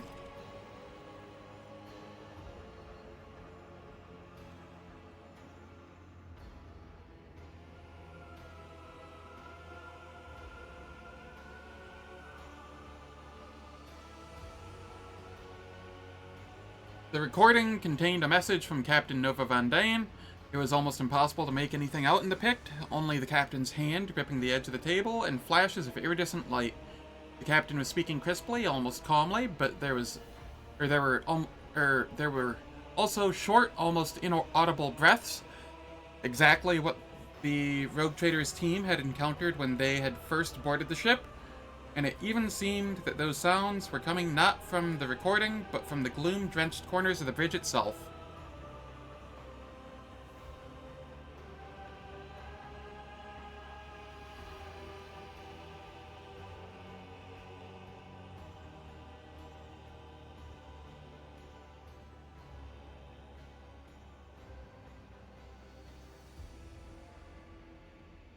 Kiavagama has fallen. The Fireborn broke orbit under fire from an unknown enemy and left the system, said Captain Van Dane on the recording, with the tone of an officer reporting to her superiors. We encountered pathological warp activity. The crew is reporting failures in the Gellerfield system. The ship is doomed. Whoever finds this recording, I ask you to hold a prayer service for our souls. I also ask you to take the family relics of the Van Dane line from Kiavagama. The relics are stored. The captain then specified the location of her family vault and the access code. The recording ended. There was nothing left to do on the cursed deck. It was time to return to the shuttle. A message came from the unit led by the seasoned unflappable Gray Matina.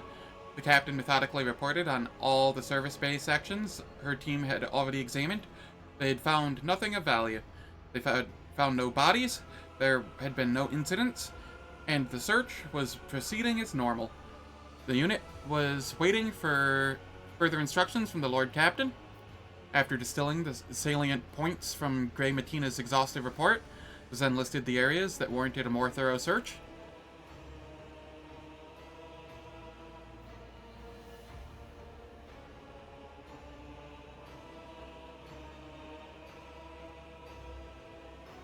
After returning to the shuttle, Zen received reports about Fireborn's status. The tech priests who relentlessly pierced the wreckage with the Augur's gaze insisted on curtailing the operation as soon as possible, fearing imminent destruction. There were also reports from 2 other units. The second unit had succeeded in moving through the danger zone and had returned to the shuttle with a valuable payload taken from the dead ship's stores. Gray Matina's unit had explored the service bay without incident, not wasting any time, had marked valuable components for later disassembly and transferred to the rogue trader's ship. The units assembled at the shuttles, and the Lord Captain gave the final order of this grim expedition. Recite a memorial prayer to the Omnissiah in honor of the ship, a fallen wonder of engineering.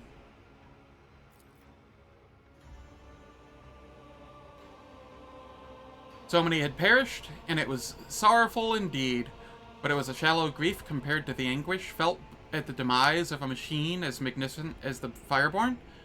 The tech priest had said the prayer, lamenting the dead ship and beseeching the Omnissiah not to turn his back on humankind, though they sometimes failed to safeguard his wondrous gifts. Time was up. The scouting party returned to their ship. With one last look at the Fireborn, the rogue trader gave the order to fire upon the dead vessel at range, for that which was born in fire should also perish in fire.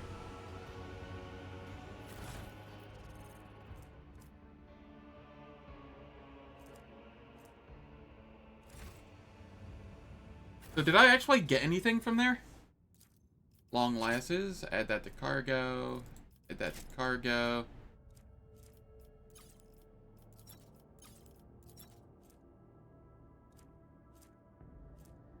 Maybe I got this stuff?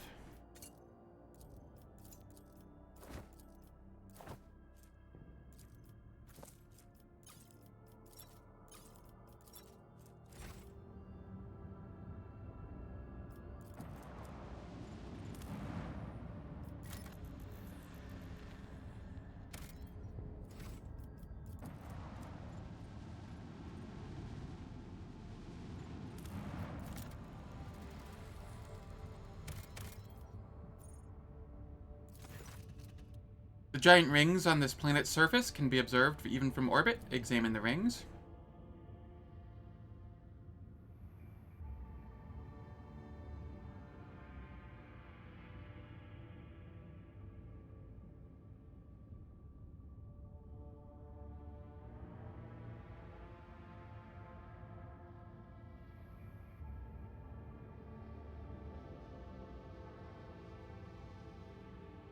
It has emerged that this planet has a native species of giant insect similar to Terran ants. Just like ants, they sometimes form so-called death spirals, in which one creature follows another without realizing they're going in circles. These were the rings discovered by the ship's observers. The strange phenomenon that was originally suspected to be a sign of warp activity or nefarious Xenos structure turned out to be a quirk of nature, and a tragic one at that.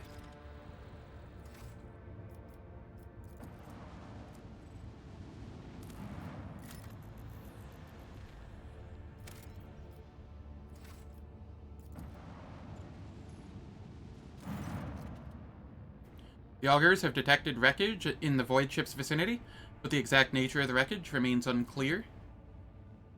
Alright.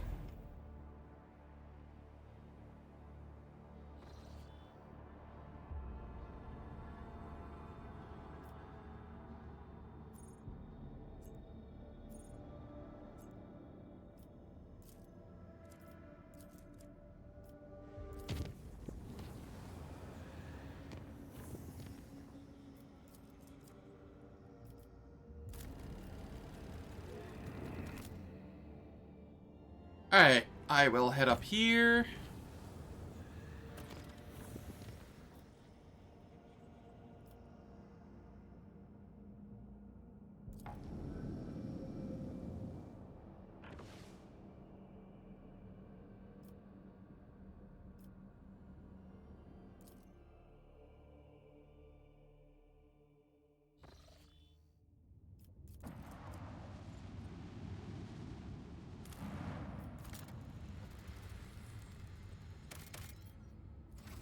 Adamantine.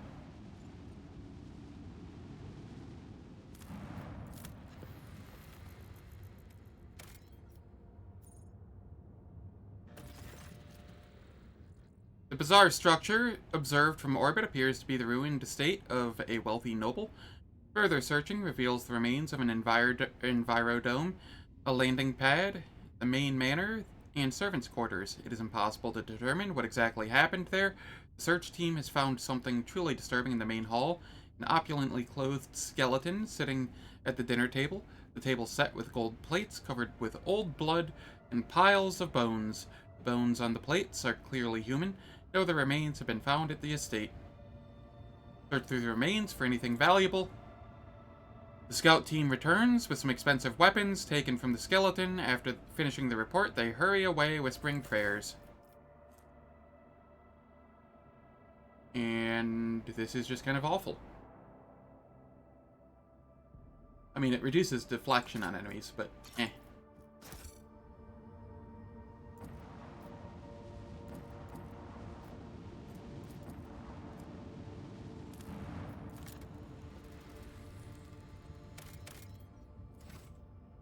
Alright, and then I'm going to save these two for later. I've been streaming almost 4 hours. I didn't get any sleep last night.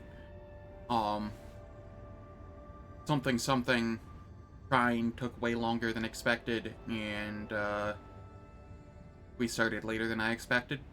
Oops. That was not intended to happen. Also, when I did finally get to sleep, I slept through my alarm, and woke up late, so I'm just didn't have time to eat or anything like that. So I'm going to take a shorter stream today to go get food and what have you. I might come back later today with a StarCraft 2 Archipelago stream, but I might also just do that off stream. I don't know. We'll see. Thank you all for stopping by. Very much appreciate it. If you enjoyed what you saw, please hit the follow button. And at the latest, I will be back tomorrow with more Rogue Trader. So take care and have a wonderful day.